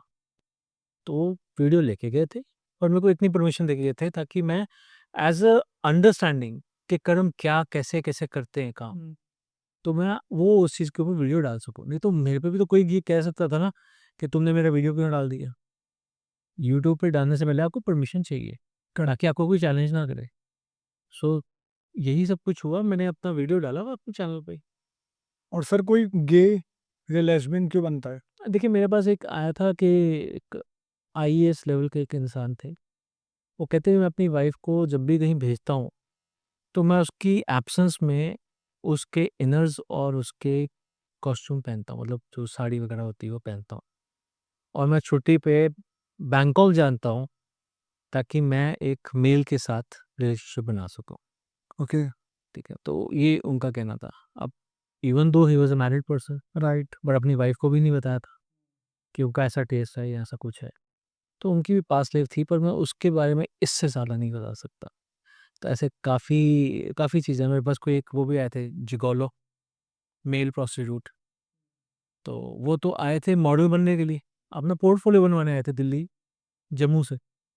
बेचारे के पास पैसे नहीं थे उतने पोर्टफोलियो बनवाने के। उससे बोला कि चल एक असाइनमेंट कर ले, तेरे इतने पैसे बन जाएँगे। फिर एक के 2 कर ले, और पैसे बन जाएँगे। तो 4-5 में तेरा तो पोर्टफोलियो रेडी हो जाएगा। इतने में उन लोगों ने ब्लैकमेल करना शुरू कर दिया कि तेरे ये पब्लिश कर देंगे, तो फिर तो तू वैसे ही अपना करियर ख़त्म कर लेगा। तो बेचारा इस प्रोफ़ेशन में फँस गया। तो वो उसके साथ क्यों हुआ? क्यों? ये देखो, कई सारे केसेज़ हैं, मैं आपको सिर्फ़ रेफ़रेंस दे सकता हूँ। कई केसेज़ के बारे में बता नहीं सकता। तो सर मुझे लगता है कि ना इस चीज़ से तो समझ आ जाएगा कि जो कर्म इस वजह से करने से आप ये बन जाओगे। देखो, हर किसी की स्टोरी अलग हो सकती है, ओके, ठीक है? अब उसने जो पास्ट लाइफ़ में किया था, उसने भी गलत किया था। पर एक बात समझो, जब किसी के साथ ऐसा होता है ना, तो उसका शुक्र खराब होता है। क्योंकि फ़ेमिनिन के प्रति आपने कुछ तो गलत किया होगा, जो फ़ेमिनिन वाली चीज़ों में खराब होगा, राइट? तो कई बार क्या होता है, हम ना आज के जीवन में भी लेडीज़ जो हमारी लाइफ़ में होती हैं, उनके प्रति अच्छा व्यवहार नहीं करते। अपनी माँ के प्रति, अपनी वाइफ़ के प्रति, अपनी बहन के प्रति, अपने बच्चों के प्रति, बेटियों के प्रति। कई लोग बेटी होने पे बड़ा वो करते हैं कि ये हाय मेरी बेटी क्यों गई, ठीक है? और यहाँ तक कि कहीं जहाँ पे भी काम करते हैं, वहाँ पे कोई लेडी काम करती हो, मैं कहता हूँ सफाई वाली भी काम करती हो, उसकी तरफ भी गंद मैली नज़र रखते हैं, राइट? तो वो जब उनको ये बातें समझ में आ जाती है ना, अपना पास्ट लाइफ़ करवा लेते हैं। उनका सारा देखने का नज़रिया चेंज हो जाता है। क्या दिखता है सर? देखो, पास्ट लाइफ़ में जो दिखा, वो किसी फीमेल के साथ कुछ गलत किया यही दिखा। इसीलिए उनके लाइफ में ऐसे-ऐसे चैलेंजेस हैं। पर जब वो अपना रेमेडी भी आते हैं, तो एक रेमेडी नॉर्मल रेमेडी बता रहा हूँ, जब किसी का शुक्र खराब होता है, तो ज़रूर कहते हैं कि फीमेल्स को ज़्यादा से ज़्यादा आदर दो। आप मानोगे नहीं, लोग ना मंदिरों में जाकर कंजकों के टाइम पे खासकर, छोटे-छोटे बच्चों के ना पैर यहाँ पर सिर्फ़ माथे पे लगाते हैं। ऐसे-ऐसे माफ़ियाँ माँगते हैं कि हमने बहुत गलत किया, हम माफ़ी माँगते हैं। तो ऐसे-ऐसे माफ़ियाँ माँगते हैं लोग। तो मत्थे में सर पे अपने वो पैर लगवाते हैं लड़कियों के। तो कुछ रेमेडीज़ ऐसी होती हैं, मतलब हर केस होता है ना, हर वक़्त डिस्कस नहीं हो सकता। सर मैं आपको बता सकता हूँ कि पास्ट लाइफ़ के साथ किन-किन चीज़ों के रेलेवेंसेस निकल आते हैं। शुक्र खराब है तो कैसे रेलेवेंस निकल आएँगे, शनि खराब है तो कैसे रेलेवेंस निकल आएँगे। कइयों के साथ होता है सूर्य इतना खराब होता है, पिता से नहीं बनती, हर वक़्त प्रॉब्लम्स रहती हैं, आना जैसे होता है ना, तानाकशियाँ चलती रहती हैं बाप बेटे में या बाप में और बेटी में, किसमें भी, अगर सूर्य खराब है तो। तो उसका भी कारण कहीं न कहीं आपकी पास्ट लाइफ़ के साथ निकल आता है। यानी कि जो कुछ आपको आपकी कुंडली दिखा रही है ना, वो दिखा रही है कि आपको क्या मिलने वाला है। वो जो क्या मिलने वाला है ना, वो क्यों मिलने वाला है, वो आपकी पास्ट लाइफ़ से जुड़ा हुआ है। तो अगर आपको क्यों और क्या दोनों पता चल जाए, तो आप ज़्यादा बेहतर तरीके से अपने आप पे काम कर पाओगे, अपनी लाइफ़ को बेटर कर पाओगे। राइट। किसी भी इंसान को मेडिकल अगर कोई भी प्रॉब्लम है, तो उस प्रॉब्लम का कोई ना कुछ सॉल्यूशन ज़रूर होता है। उसी तरह से अगर आपकी लाइफ में कोई ना कोई प्रॉब्लम है, तो उसका भी सॉल्यूशन ज़रूर है। बस आपको सही तरीके से अपने आप को डायग्नोज़ करवाना ज़रूरी है। अगर आपको पता चल जाए ना कि ये 2-3 कारण हैं जो मेरी लाइफ के लिए ट्रबलसम है, तो उन कारणों पे काम करो। हम क्या करते हैं, हम कहते हैं पितृदोष है, हमने पूजा करा ली थी। कालसर्प दोष है, हमने पूजा करा ली थी।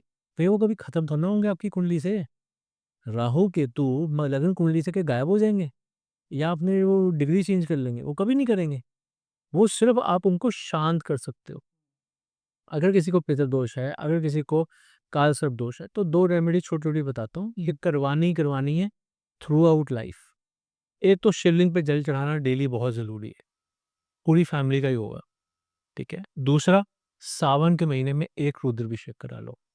ये आप थ्रू आउट लाइफ कराते रहो, आप बहुत शांत रहोगे। मैंने ये बात कई बार बोली है कि शिव जी की पूजा ही ऐसे टाइम में ज़रूरी क्यों है? ये सबसे बड़ा दोष माना जाता है, पितृदोष और कालसर्प दोष, क्योंकि ये आपकी लाइफ को डिसबैलेंस कर देता है, हाँ। ठीक है? तो क्यों ऐसा करते हैं? समुद्र मंथन के दौरान जब विष निकला था, ठीक है? जब अमृत निकला था तब तो देवतागण लेके भाग गए थे कि ये राक्षसों को नहीं मिलना चाहिए, पर जब विष निकला था, तो किसी में कैपेसिटी नहीं थी उसको हाथ भी लगाने की। वो विष एक तरह से उबल रहा था और अगर उसका एक कतरा भी ज़मीन पे गिर जाता तो ज़मीन खत्म हो जाती। तो किसने धारण किया था? शिव जी। तभी वो नीलकंठ कहलाते हैं। अब एकदम से अपने आप को नीला कर लिया था उन्होंने ज़हर से। उसी तरह से अगर आपकी लाइफ़ में कोई विष माना जाता है तो ये पितृदोष और ये कालसर्प दोष माना जाता है। अच्छा। तो उस टाइम में अगर आप संकल्प करते हो ना शिव जी के सामने, शिवलिंग के सामने कि हे शिव जी, मेरी लाइफ़ में जो ये प्रॉब्लम्स हैं ना, इनका निवारण सिर्फ़ आप कर सकते हो। ये विष सिर्फ़ आप धारण कर सकते हो। पर आप पे मैं आज से संकल्प लेता हूँ कि मैं आप पे जल ज़रूर चढ़ाऊँगा, ठीक है? तो आप ये करके देखो, आपको खुद दिखेगा आपके रास्ते खुलने शुरू हो जाएँगे। तो आपने एक जो नॉर्मल रेमेडी पूछते हो ना, ये रेमेडी एक तरह का रामबाण है जो कहीं पे भी चल सकता है। शिव जी की उपासना करना एक ऐसी चीज़ है जिसके लिए आप वो भोलेनाथ है, तभी तो भोलेनाथ कहे जाते हैं। बड़े से बड़े पापी को दे देते हैं वरदान, तो फिर अगर आपने भी वो पाप कर रखे हैं तो आपको मोक्ष तक मिल सकता है। सर कोर्ट के लिए केस के लिए भी है, काफ़ी लोग होता है कि लोगों पे ना कोर्ट केस होते रहते हैं या फिर ना कुछ गलती करे बिना जेल चले जाते हैं। वो क्यों होता है? पास्ट लाइफ अगेन आपने लोगों के साथ बहुत कुछ गलत किया हुआ है, अब आप भुगत रहे हो। एक केस आपको बता देता हूँ, मेरे पास एक बिल्डर आए थे और बिल्डर कहते हैं कि उन्होंने क्योंकि वो काफ़ी अच्छी फैमिली से थे, तो काफ़ी इन्वेस्टमेंट मिली थी उनको, इन्वेस्टर्स थे उनके पास, "चल तू काम कर, हम पैसा लगा रहे हैं, तू फ़िक्र ना कर, हम लगाएँगे और प्रोजेक्ट शुरू कर ले, हम पैसा लगाएँगे।" तो पैसे का कोई ना कोई अंत तो होता है, कहीं न कहीं तो उनका भी सर्कल रुका होगा, लेकिन उन्होंने सर्कल रोक दिया। अब जब आप दूसरों पर डिपेंडेंट हो और कोई कोई प्रोजेक्ट शुरू कर लिया आपने किसी की डिपेंडेंसी पे, तो कहीं न कहीं फँस सकते हो आप। कोई लीगल लिटिगेशन आ गई, कभी किसी का पैसा रुक गया, कभी कुछ हो गया, प्रोजेक्ट सारे रुक गए, केस सारे आप पे हो गए, क्योंकि हैंडल तो आप कर रहे थे। तो अब उनके लिए इतनी परेशानियाँ आ गई कि इतने सारे कोर्ट केसेस हो गए, मैं तो अंदर ही चला जाऊँ। तो ऐसे में कहते हैं ना कि कभी कोई एस्ट्रोलॉजर के पास जा रहा है, कभी कोई पूजा करा रहा है, कभी कुछ कर रहा है, कोई दान-पुण्य कर रहा है। करते-करते उनको लगा चलो यार ये पास लाइफ भी करा के देखी, तो वो हमारे पास आया। तो पास लाइफ में ये पता चला है कि जिस जन्म में हम उनको लेके गए, उस जन्म में वो हर काम में कोई ना कोई विघ्न तैयार करते थे। जैसे अगर कोई जैसे होता है ना कि एक छोटी-सी ट्रिब्यूटरी आती है रिवर की, तो गाँव में आ रही है, तो सोचा चलो इसको डिस्ट्रीब्यूट करते हैं ताकि सभी के खेतों को पानी मिल सके। तो उसमें विघ्न खड़ा कर दिया, नहीं, नहीं ऐसा नहीं होगा, इसके खेतों को जाएगा तो मेरे खेतों को कम आएगा, ऐसे होगा, वो होगा। तो उसमें प्रॉब्लम खड़ी कर दी। 2 घरों में कोई झगड़ा हो गया, पंचायत में केस गया, जैसे पंचायत होती है, गाँव की पंचायत होती है। वहाँ गया तो वहाँ पे भी अड़चन खड़ी कर दी कि ये इसका कैरेक्टर ही ऐसा है, इसके बाद बातों पे विश्वास मत करो, ऐसा है, ये है, सब वो है, ये दोनों ही झूठे हैं। मतलब कोई सॉल्यूशन आने नहीं देना। हर किसी की लाइफ में इंटरफेयर करना है। वो उस गाँव के ना जैसे कहते हैं ना कि रोड़ा। रोड़ा, हाँ, एक रोड़ा भी कह सकते हैं या कह लो कि नारद मुनि कि हर किसी के लिए कोई ना कोई प्रॉब्लम लेके आनी है, तो वो वैसे थे। तो वो इतनी प्रॉब्लम्स लेके आते थे, इवन दो वो उनका शौक था। या मानोगे अपनी शादी जब हुई तो अपनी वाइफ़ और अपनी माँ के बीच में पटरी ना खा जाए, इसके लिए उन्होंने बड़ा कुछ किया। क्यों? क्योंकि भैया कल को इनकी पटरी खा जाएगी तो फिर मुझे ना मेरी बीवी पूछेगी, ना मेरी माँ पूछेगी। तो मैं तो दोनों की आँखों में तारा होना चाहिए, ठीक है? वो आए तो मेरे पास आए कि देखो तुम्हारी माँ ने मेरे साथ ऐसा किया, अच्छा मैं देख लूँगा। माँ आए तो मेरे पास आके कंप्लेंट करे कि तेरी बीवी ने मेरे साथ ऐसा किया, अच्छा मैं देख लूँगा। तो वो दोनों लड़ेंगी आपस में तभी तो मेरा राज चलेगा, यानी डिवाइड एंड रूल। तो उनका बेसिक फंडा था डिवाइड एंड रूल। तो वो डिवाइड एंड रूल करते वो लाइफ तो उन्होंने बिता ली। इस लाइफ में उनके साथ ही सब कुछ हो रहा था कि भैया इतना सब कुछ होने के बाद, संपन्न फैमिली होने के बावजूद सारे प्रोजेक्ट्स रुक गए और उल्टा केसेस ही केसेस आ रहे। तो फिर उनको बहुत डिसअपॉइंटेड थे। वो कहते हैं मेरे को साफ मैं जानना चाहता हूँ कि कभी मैं इससे निकल भी पाऊंगा या नहीं निकल पाऊंगा। ये मेरी लाइफ का अंत है या क्या है? ताकि मैं कुछ नेक्स्ट लेवल सोचूँ, एक्सट्रीम लेवल सोचूँ। और जब कोई एक्सट्रीम लेवल की बात करता है तो हमारी भी हार्ट बीट बढ़ जाती है भाई। कल को कुछ हो गया तो हमारे पे बात ना आ जाए। राइट। तो अपनी ओर से कोशिश तो पूरी थी कि चलो जो हम सॉल्यूशन दे सकें। तो मैंने कुछ रेमेडीज़ उनको बताई, उसके अलावा फिर उनको हीलिंग के लिए मैंने बताया। वो क्या करते थे, वो सिर्फ़ जब की कोर्ट केस होती थी ना, डेट होती थी तभी आते थे। ज़्यादातर वो प्ली लगा देते थे कि उनको नेक्स्ट डेट मिल जाए, कुछ ऐसा करते थे। पर ज़्यादातर वो अपने घर से दूर हो गए थे ताकि एक मेंटल ट्रॉमा से बाहर हो जाए, क्योंकि उनको ये उम्मीद थी कि 1 साल में ठीक होना शुरू हो जाएगा। 1 साल के बाद ये फीडबैक आया 14 महीने के बाद कि अब जिन लोगों ने जो मेरे प्रोजेक्ट्स रोक रखे थे, उन्होंने हरी झंडी दी थी कि चलो ठीक है यार, अब हम तुम्हें इन्वेस्टमेंट देते हैं, तुम इसको कंप्लीट करो, अपना पैसा भी विथड्रॉ करो और हमें भी पैसा दो। फिर हम पैसा लगा के, आधा पैसा लगा के फँस ही गए हैं। चल आगा बाकी आगा आधा भी करते हैं और मतलब चीज़ें सेटल होनी शुरू हो गई, सारे प्रोजेक्ट्स चालू हो गए। और जिन लोगों ने केस कर रखे थे, उनको एक नई, जैसे होता है ना नेगोशिएशन के बाद, एक नई टाइमलाइन दी गई। उस टाइमलाइन के बेसिस पे वो प्रोजेक्ट्स जो है कंप्लीट हुए। तो वो ऐसे इस चीज़ से निकले और 1 साल की रेमेडी के बाद या 1 साल की हीलिंग के बाद निकले। तो वो जो 1 सवा 1 साल उन्होंने बिताया था, वो बहुत ही ज़्यादा ख़राब था। बट हाँ, उनको वो लाइफ़ के सबक सिखा गया था। तो ऐसे आप देख सकते हो कि बहुत से लोगों की जो स्टक मनी होती है, ऐसे निकल आती है। बहुत से लोगों के साथ जो केसेस खूब सारे हुए होते हैं, बार-बार केस हो जाते हैं। हमारे जानकार हैं कि उन्होंने बोला कि मेरे पे 35 केस हैं, 35 केस हैं, 35 केस हैं। और उनके जिसको सुना रहे थे उसने बोला कि मेरा आज तक कोई एक भी नहीं हुआ, पर मुझे लगता है 36 और कहीं मेरा पहला केस आपके अगेंस्ट ही ना हो जाए, कि मैं आपके साथ कोई ऐसा ना करता हूँ। वो झगड़ा हो रहा था उनका आपस में। तो उनको जब मैंने ये बात बताई तो दोनों के दोनों ही शांत हो गए, सेटलमेंट कर लिया उन्होंने। तो ऐसे बहुत बार होता है। तो वही बात है कि कर्मों के बारे में हम जो वीडियोज़ डालते हैं वो क्यों डालते हैं? अपनी पब्लिसिटी के लिए नहीं डालते, लोगों को समझाने के लिए डालते हैं कि भैया कैसे कर्म आपको कैसे-कैसे प्रॉब्लम्स दे सकते हैं। मेरे को लगता है सर, जो स्पेशली व्यूअर्स देख रहे हैं ना, अगर आप सारी रेमेडीज कर चुके हो और काम नहीं बन रहा है, आपके साथ एक प्रॉब्लम लगातार होती जा रही है और आप परेशान हो चुके हो, तो आपको पीएलआर एक ऐसा एक्सपेक्टेड आपको कराना चाहिए। कहीं ना कहीं ऐसा ना हो कि आपके पास से चीजें जुड़ी हुई आप भुगत रहे हो। राइट। और जब तक वही वाली बात है, जब तक आप सही रेमेडी नहीं करोगे ना, तब तक आपको सोल्यूशन नहीं निकलेगा। चाहे आपका वो कोर्ट केस है, चाहे वो स्टक्ड मनी है या लोन चढ़ता जा रहा है, या कोई भी प्रॉब्लम है, परिवार में नहीं बन रही है, बीवी से नहीं बन रही है, उन सब के सोल्यूशन पीएलआर में मिल जाएगा।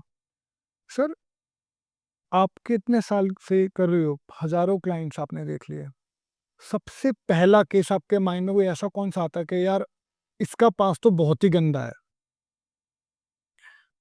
सर ऐसा कोई भी नहीं जिसका पास्ट है बहुत साफ-सुथरा सर, था। एक केस जो अभी आपके माइंड में आया है सबसे पहले। देखो जब आपने बोला कि एक केस, तो मेरा पहला एक जो केस गूगल में निकला था, वो था मेजर शैतान सिंह भाटी का। तो मेरे सज्जन आए थे जिनके चेस्ट में बहुत पेन होता था और ये मैं कई जगह बता चुका हूँ पॉडकास्ट में। तो जो लोग भी मुझे सुन चुके हैं वो मेजर शैतान सिंह भाटी के बारे में सुन चुके होंगे। ऐसे किन्नर वाला केस मेरे दिमाग में बहुत बार आता है क्योंकि किसी के साथ ऐसा घिनौना बायोलॉजिकली गड़बड़ हो जाना और उसका कारण उसके रेलेवेंस कैसा मिलना, ये बड़ा ही ज़्यादा लगता है कि अच्छा हुआ कि वो पास्ट लाइफ उसने खुद देखी थी, ठीक है? अगर ये मैंने आकाशिक किया होता और मैंने ये देखा होता, तो सच में मैं भी बहुत डिस्टर्ब हुआ होता, राइट। ठीक है? तो उसका वो जो रिएक्शन था कि उसने जो-जो बोला, वो जो 5 किन्नर थे, पिन ड्रॉप साइलेंस होके सुन रहे थे इस कमरे में। इतना पिन ड्रॉप साइलेंस, कभी किन्नरों को आपने चुप बैठे देखा है?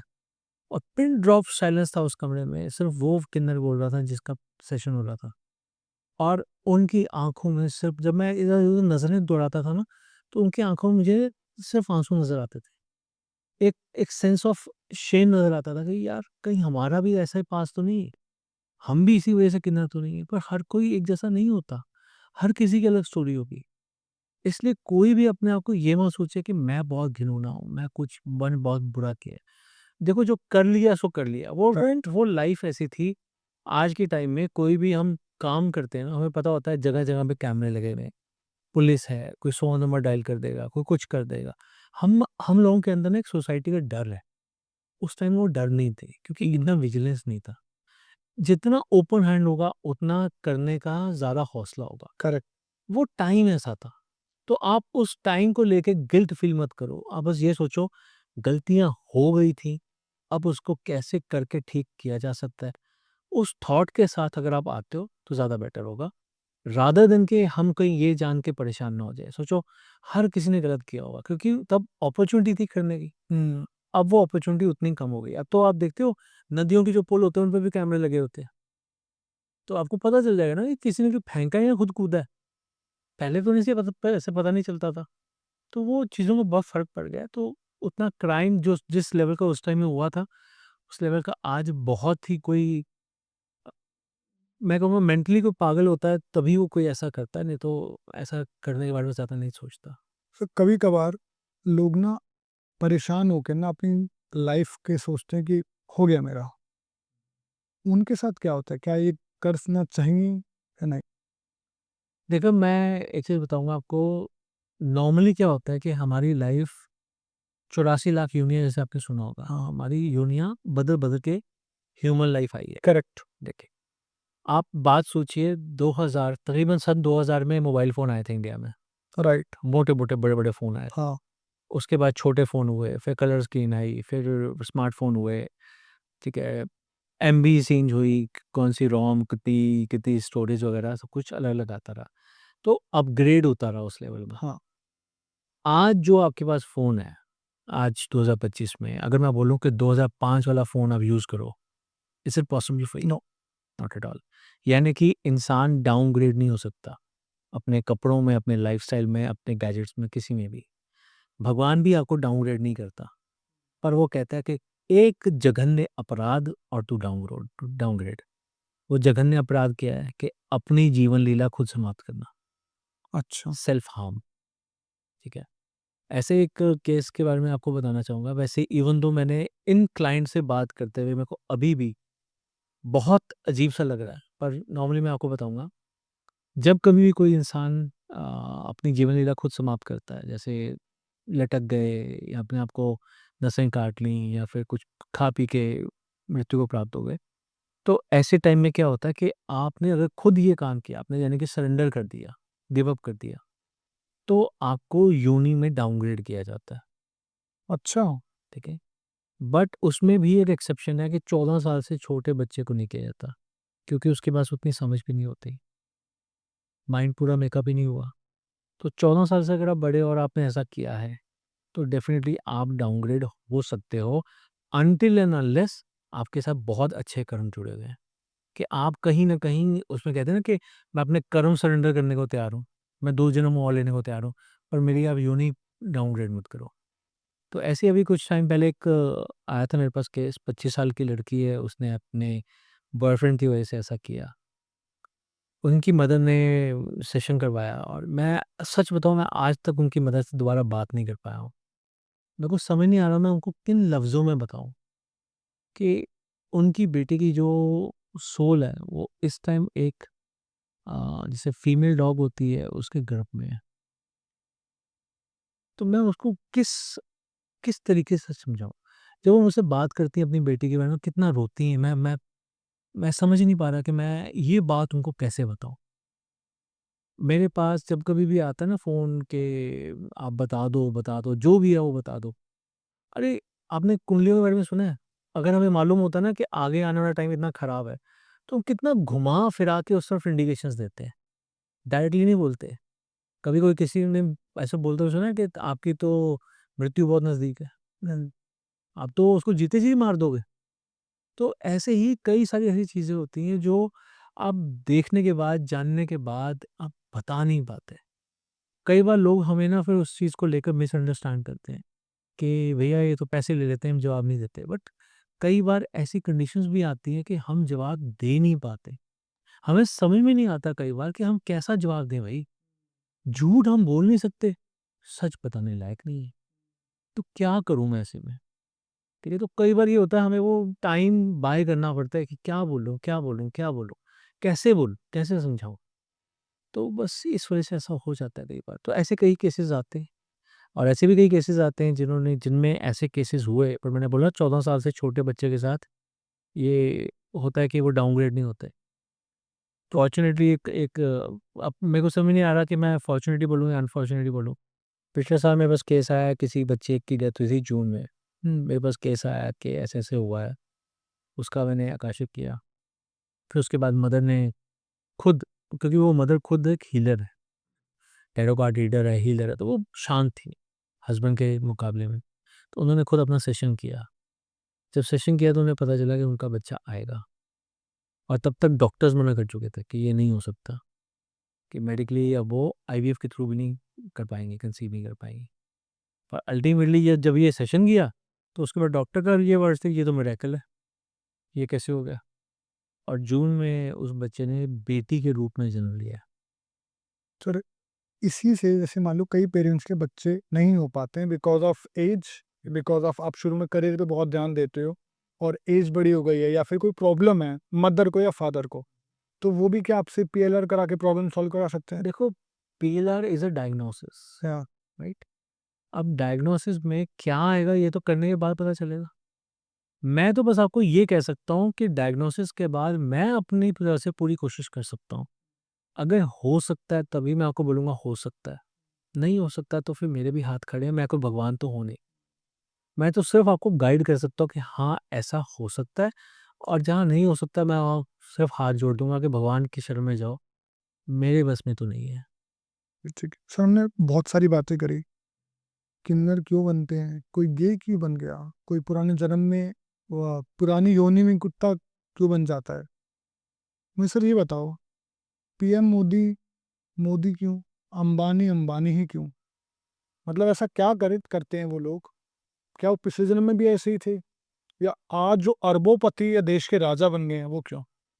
देखिए, अब इसके बारे में अगर आप एक्यूरेट जानना चाहते हो तो फिर उनसे परमिशन दिलाओ, उनका पास तय किया जाए। शायद प्राइस। अगर अगर अगर अगर आप ये जानना चाहते हो कि बेसिकली ऐसा क्यों होता है? हाँ, देखो हर किसी की एक जर्नी होती है। मैंने बोला 84 लाख योनियाँ होती हैं। 84 लाखवीं योनि ये ह्यूमन योनि है।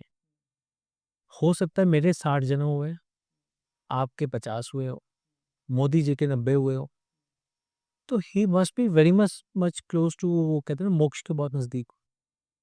तो जितना इंसान मोक्ष के नज़दीक होता है, उतना ही अपग्रेडेड होता है। अच्छा। ठीक है? आपने कई धर्मगुरुओं को भी देखा होगा। कई तो धर्मगुरु बनने के बाद बहुत अच्छे कर्म करते हैं और कोई कईयों की तो बहुत-बहुत चीज़ें गलत निकल आती हैं। तो जो गलत निकल आती हैं वो तो समझ लो कि आप वो किस लेवल पे थे। और जिनकी बहुत अच्छी चीज़ें हुई होती हैं, जैसे हम गुरुजी के बारे में जानते हैं, छतरपुर वाले गुरुजी हो गए और भी कई सारे धर्मगुरुओं के बारे में जानते हैं, जिनको लोग बहुत आस्था रखते हैं और उनके बारे में कभी भी कुछ गलत नहीं निकला। बिल्कुल।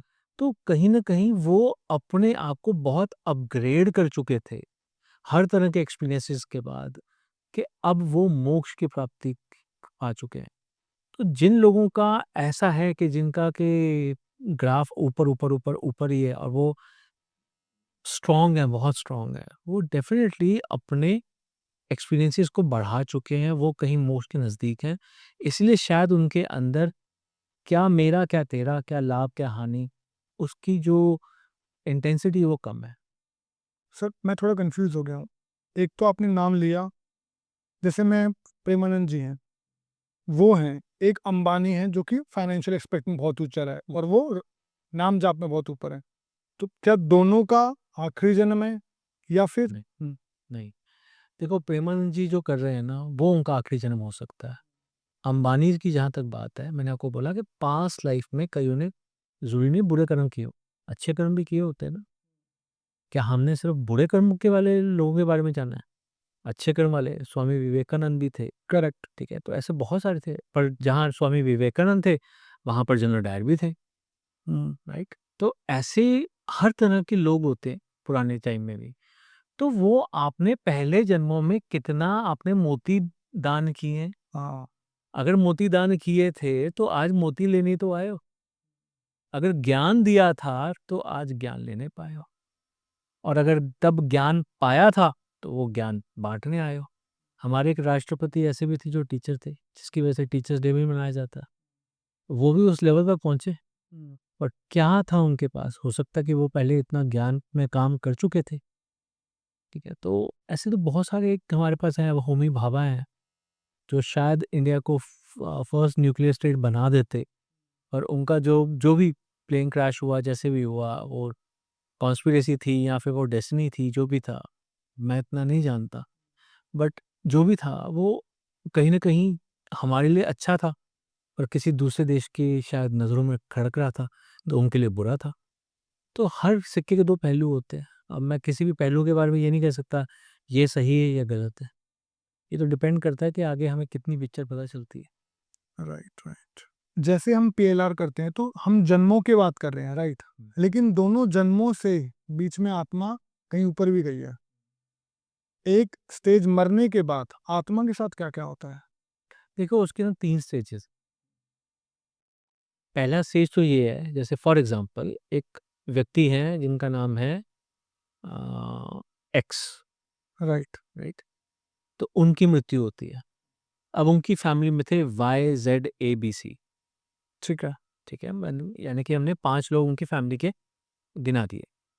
अब जब एक्स की डेथ हुई तो उनको ये दिखा कि मेरे तो बच्चे हैं, मेरे माँ-बाप हैं, इनका मेरे जाने के बाद क्या होगा?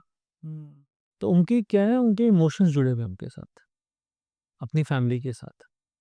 तो वो कहते हैं, नहीं, मैं नहीं जा पाऊँगा। ये मैं नहीं इनको छोड़ के जा सकता। मुझे देखना है, पर मैं रुक के कुछ कर भी नहीं सकता, क्योंकि मेरे पास शरीर नहीं है। मैं जो उनके लिए पहले करता था, मैं उनके लिए कमाता था या उनको प्यार करता था, वो तो मैं कर नहीं पा रहा हूँ। बट मैं इमोशनली उनके साथ अटैच हूँ, रुका हुआ हूँ। तो एक स्टेज तो ये हो गई कि आप शरीर छोड़ चुके हो, शरीर समाप्त हो गया आपका, पर आप उनसे डिटैच नहीं हो पाए, इसीलिए आप आगे आत्मलोक में नहीं जा पाए। राइट, तो ये है आत्मलोक, ये है पृथ्वीलोक, आप पृथ्वीलोक पे अटक गए। अगर आप एक सर्टेन टाइम तक नहीं गए, तो आप नहीं जा पाओगे। फिर तो जब आपकी फैमिली को पता चलेगा, तो वो आपका तर्पण दोबारा से करवाएँगे, तभी आप आगे जा पाओगे, ठीक है। ठीक है? तो ये तो होगी स्टेज 1 कि आप जा ही नहीं पाए। अब आ जाती है स्टेज 2 आत्मलोक वाली। अब जब आत्मलोक में आते हैं, तो आत्मलोक में क्या होता है? कॉन्सेप्ट है हमारे पास चित्रगुप्त का, यस। ठीक है? तो चित्रगुप्त का मतलब क्या हुआ? एक ऐसा गुप्त व्यक्ति जो हमारे अंदर ही है, जो हमारे सबकॉन्शियस में है, जो हमारे हर इवेंट का एक चित्र बना रहा है, ठीक है? तो चित्रगुप्त। तो वो क्या करता है? हमारे सामने हमारे पहलू रख देता है, ये पॉज़िटिव है, ये नेगेटिव है। आपने ये अच्छा किया, ये बुरा किया। आप ये करने गए थे, इतना अचीव कर लिया, इतना रह गया। तो अब क्या करना है जी? अब आपको अगले जन्म में जाना है। आपके नेक्स्ट जो जन्म है, उसमें आपका पर्पस ऑफ लाइफ ये है, पर जो आपका मिस हो गया था, वो भी मैं ऐड ऑन कर रहा हूँ, ठीक है? तो आत्मलोक में ये डिस्कशन हुआ। अच्छा, तो डिस्कशन हुआ, अब उसके बाद आपको अगला जन्म लेना है। कब लेना है? हो सकता है कि 2 साल बाद, हो सकता है कि 20 साल बाद, हो सकता है 70 साल बाद। अच्छा। तो वो डिपेंड करता है, वहाँ पर आपकी वो जर्नी कब है। कई बार जैसे मैंने अभी एक एक मैम का जो दिया एग्ज़ाम्पल कि उनका बच्चे की डेथ हुई थी पिछले साल जून में, इस साल जून में बच्चा आ गया। तो वो वही बच्चा आया है, ये बात उनको आने वाले टाइम में पता चलेगी, अभी इतनी जल्दी तो पता नहीं चलेगी। और एक मिरेकल तो उनकी लाइफ़ में हुआ ना, जो डॉक्टर्स ने पहले मना कर दिया था, बाद में वो सेशन के बाद सब कुछ ठीक हो गया। तो उसका मतलब कहीं न कहीं तो डेलिवरेंस मिल रहा है। तो अगर तो आपको उसी लाइफ़ में, उसी फैमिली में वापस जाना है, तो फिर तो वो जल्दी से जल्दी होगा। अच्छा, फिर इतना डिले थोड़ा ना होगा 70 साल बाद। फिर तो वो माँ-बाप भी जो होंगे वो भी स्वर्ग में आ चुके होंगे या फिर आत्मलोक में आ चुके होंगे। फिर तो उनसे यही में भेंट वार्ता कर लो, फिर आगे नीचे जाके कहाँ से मिलोगे आप। तो फिर अगर उनको जाना है जल्दी तो जाना है जल्दी, टाइम पे जाना है, 1 डेढ़ 2 साल के अंदर-अंदर। तो अब आपकी स्टेज 2 होगी आत्मलोक वाली, ये क्लियर हो गई। अब स्टेज 3 आती है जी कि अब आपके पास मेरे पास कोई आया इंसान, वो कहता है मैं इनसे जानना चाहता हूँ कि इनके अब मेरे बारे में क्या विचार हैं। अगर तो वो लेवल 1 पे फँसे हुए हैं, अपनी फैमिली के पास, तो यानी कि वो तो परेशान हैं, तड़प रहे हैं। तो सबसे पहले तो उनकी रिक्वायरमेंट ये होगी मेरे को तर्पण दिलाओ। हुँ, तो वो आपको क्या बताने वाले हैं, वो तो अपने इमोशन में फँस गए, अब उनको भेजो। तो ये उनकी रिक्वायरमेंट आ जाती है, तो वो गए। अब वो चाहते हैं कि उनसे कुछ और पता चले। तो जब वहाँ चले गए ना आत्मलोक में, तो आत्मलोक में जाने का मतलब क्या है कि यहाँ पर अटैचमेंट छोड़ के गए थे। तो यानी कि वहाँ पर तो डिटैच्ड हैं वो। जब वो डिटैच्ड हैं, तो फिर वो डिपेंड करता है कि आपको क्या जवाब देगा दे रहे हैं कि नहीं दे रहे हैं, राइट, ठीक है? और अगर उनकी जर्नी अगली किसी फैमिली में है, तो फिर तो वो अगली फैमिली के अगर वो गर्भ में पहुँच गए या फिर उन्होंने जन्म ले लिया है, तो जिसने जन्म ही ले लिया उसकी तो आत्मा उस एक शरीर के अंदर है ना, अब उससे कॉन्टैक्ट कैसे किया जाए? तो डिपेंड करता है कि कौन किस स्टेट में है, कौन-सी आत्मा किस स्टेट में है, हम किससे बात कर पाएँगे, किससे क्या इन्फॉर्मेशन ले पाएँगे। Right, right. Sir, before we conclude this podcast, मेरा आखिरी क्वेश्चन इसी से रिलेटेड। जब 2 साल या 5 साल आत्मा वहीं पे रही, तब क्या होता है आत्मा के साथ? वो अपनी अगली जर्नी की तैयारी करती है। 2 साल तक? सर 2 साल हमारे लिए 2 साल है, वहाँ तो 2 दिन है। अ, ओके, टाइम बहुत जल्दी चलता है। हाँ, और सबसे बड़ी बात ये है कि आप आज मान लीजिए आपको मुंबई जाना है, हुँ, आप घर जाके क्या करोगे? बैग पैक करोगे, राइट, अपनी टॉयलेटरीज़ इकट्ठी करोगे, अपने डॉक्यूमेंट्स इकट्ठे करोगे, सब कुछ करोगे। अपनी टिकट चेक करोगे, होटल स्टे चेक करोगे, सब कुछ चेक करोगे ना। तो करेक्ट, यानी कि तैयारी बहुत चाहिए। करेक्ट, और जिसको जीवन यात्रा पे आना है उसको तैयारी नहीं चाहिए? उसको भी तैयारी चाहिए। मेरी लाइफ में कौन-कौन होगा, 5 फैमिलीज़ की ऑप्शन मिली है, मेरे को किसके साथ जाना है, ज़रा रिसर्च कर लूँ कौन-सी फैमिली ज़्यादा सूटेबल है। अच्छा ये 5 में से 2 फैमिलीज़ तो ऐसी हैं इनके साथ मैं पहले जन्म ले चुका हूँ, तो इनमें से कुछ सिलेक्ट करना है या क्या करना है? यहाँ जिस फैमिली को मैं छोड़ के आया था मुझे उसी फैमिली में वापस जाना है। वो बहुत तड़प रहे हैं और मेरा उनके साथ जीवन लीला लिखी थी, गलती से छूट गई है या किसी कारण से छूट गई है, तो नहीं-नहीं ये इसको कंटिन्यू करना है, मुझे इनके पास वापस जाना है। तो वो डिसाइड करना, वो उसकी तैयारी करना, वो सब कुछ करना, इन्वेस्टिगेट करना, वो सब कुछ आत्मलोक में इस इतने टाइम पीरियड में होता है। हुँ। सो मज़ा आ गया सर आपसे बात करके, and thank you so much for being here. मुझे इतनी इन्फॉर्मेशन मिली है आज कि मैं हर एक चीज़ को कनेक्ट कर पा रहा हूँ। किस लिए, किस कर्म में होता है, किस क्या कर्म पे क्या जन्म मिलता है, पास्ट लाइफ क्या है, फ्यूचर लाइफ भी देख सकते हैं, मुझे आज पता चला। So thank you so much for this wonderful conversation sir, and मैं कोशिश करूँगा कि आपसे मैं दोबारा कनेक्ट कर सकूँ जब मुझे ज़रूरत हो नेक्स्ट टाइम। ऑफ कोर्स, बिल्कुल। Thank you so much sir. Welcome जी, टेक केयर।